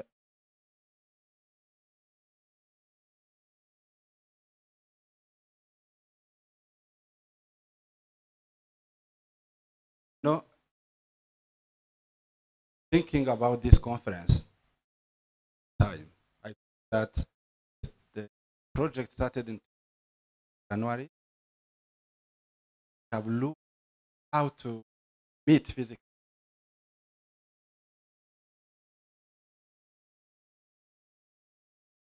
When we decided to meet physically, I raised the hand first, welcome them.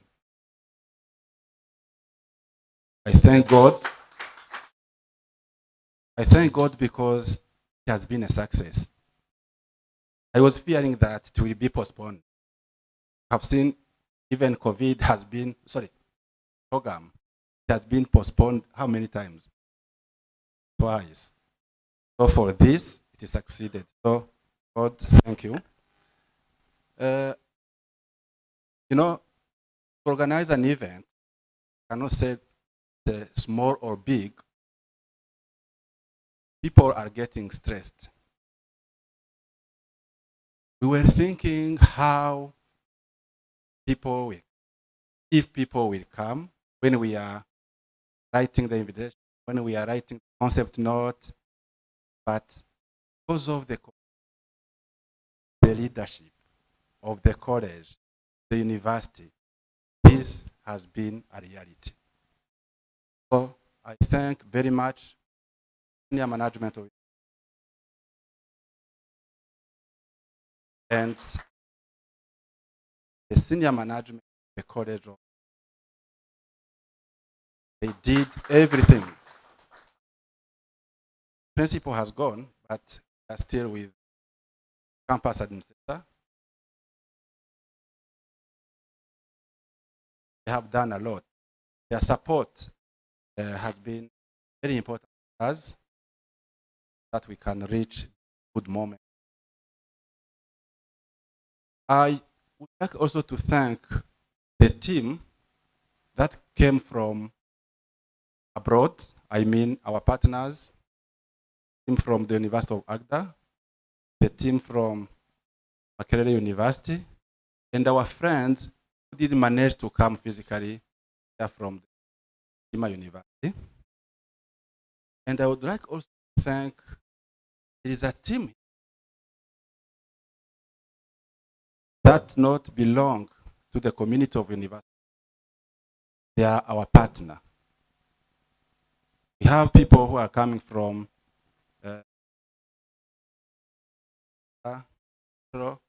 heritage. Yesterday, you remember, we had a presenter coming from Rwanda, encouraging that they are sharing, that people are giving the importance to what we are preparing at.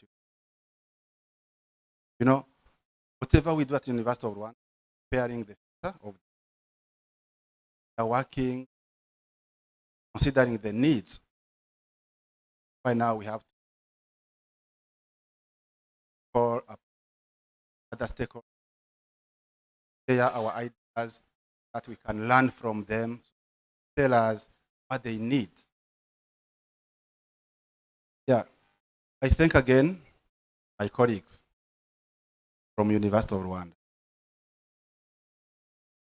from College of Education, professors and lecturers, from College of Science and Technology, professors and lecturers are here.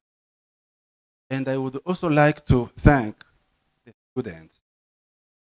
I think you have been organizing different conferences, but I've never seen students participating those conferences as they did. I remember during the presentation of the professor from Makerere, he said that he was mentoring his colleague. Even for us, we need to think about it. Wherever we go, we should go with our students. They are going to learn from us.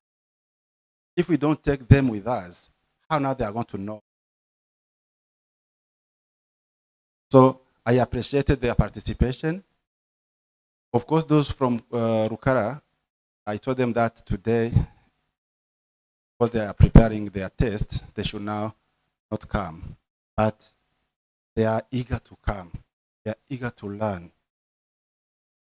We had yesterday a very big team from College of Psychology. I've seen them. They went out to Rukara, and they were very interesting. Professor Morris can tell you now how he was asked by them to stay together. People want to learn. And if you know it, if you know more, please try to share. I would like now to remind you that in this project, we are targeting to have PhD candidates, master's candidate in technology enhanced learning. For this, I would like to invite my colleagues like now to apply. Of course, for PhD now, the application have been done. The interviews have been conducted. But for masters, those who need it, please, when we are going to give the call for application, please apply.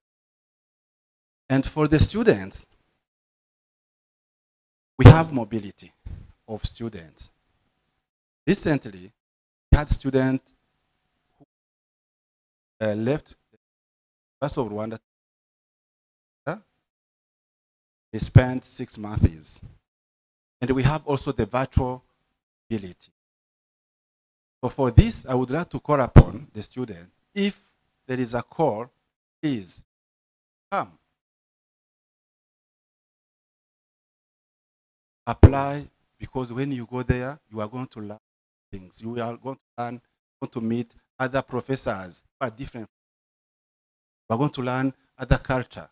That is the purpose. And this is going to fall in what we are internationalization of course, those who did their 6 months in Norway, they succeeded to defend their theses. Why their colleagues here, they are still at stage. Yes? Yeah.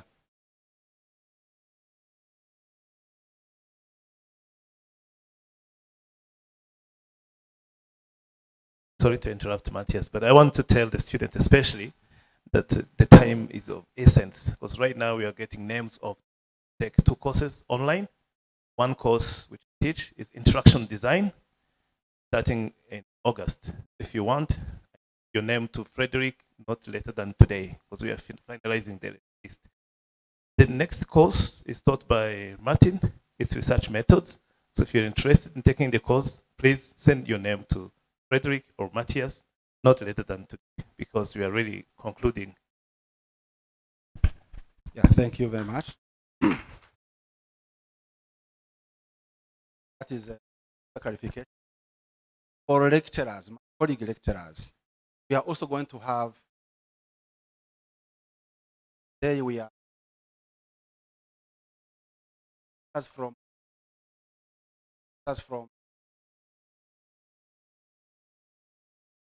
when we are going to call you, go there, want to share on also learn. You see, Professor Frank now has learned the time they spent here, not a loss. Gaining, you are gaining. So I'd like now to ask you that when we are going to call you or ask you to participate in, try to do it. And at the end of the end, I would like to thank my colleagues who were in the organizing team. You see, me as the main coordinator of the project at Uganda, Dr. Irene, task leader, Professor Beatrice as a task leader, 3, not organize such alone. So I would like to thank our team that worked hard so that the technical is arranged correctly. So we are now ending today. Hope that I'm wishing our colleagues from University of Agda, safe journey, that they are not leaving today, I think, because we are planning to take them to the genocide memorial. And our friends from Makerere has gone because activity to do this afternoon in the city. I invite you now to the lunch. You know the place. After the lunch, everyone now will go back home, and I wish you safe journey. Wish you again a nice weekend. Thank you very much.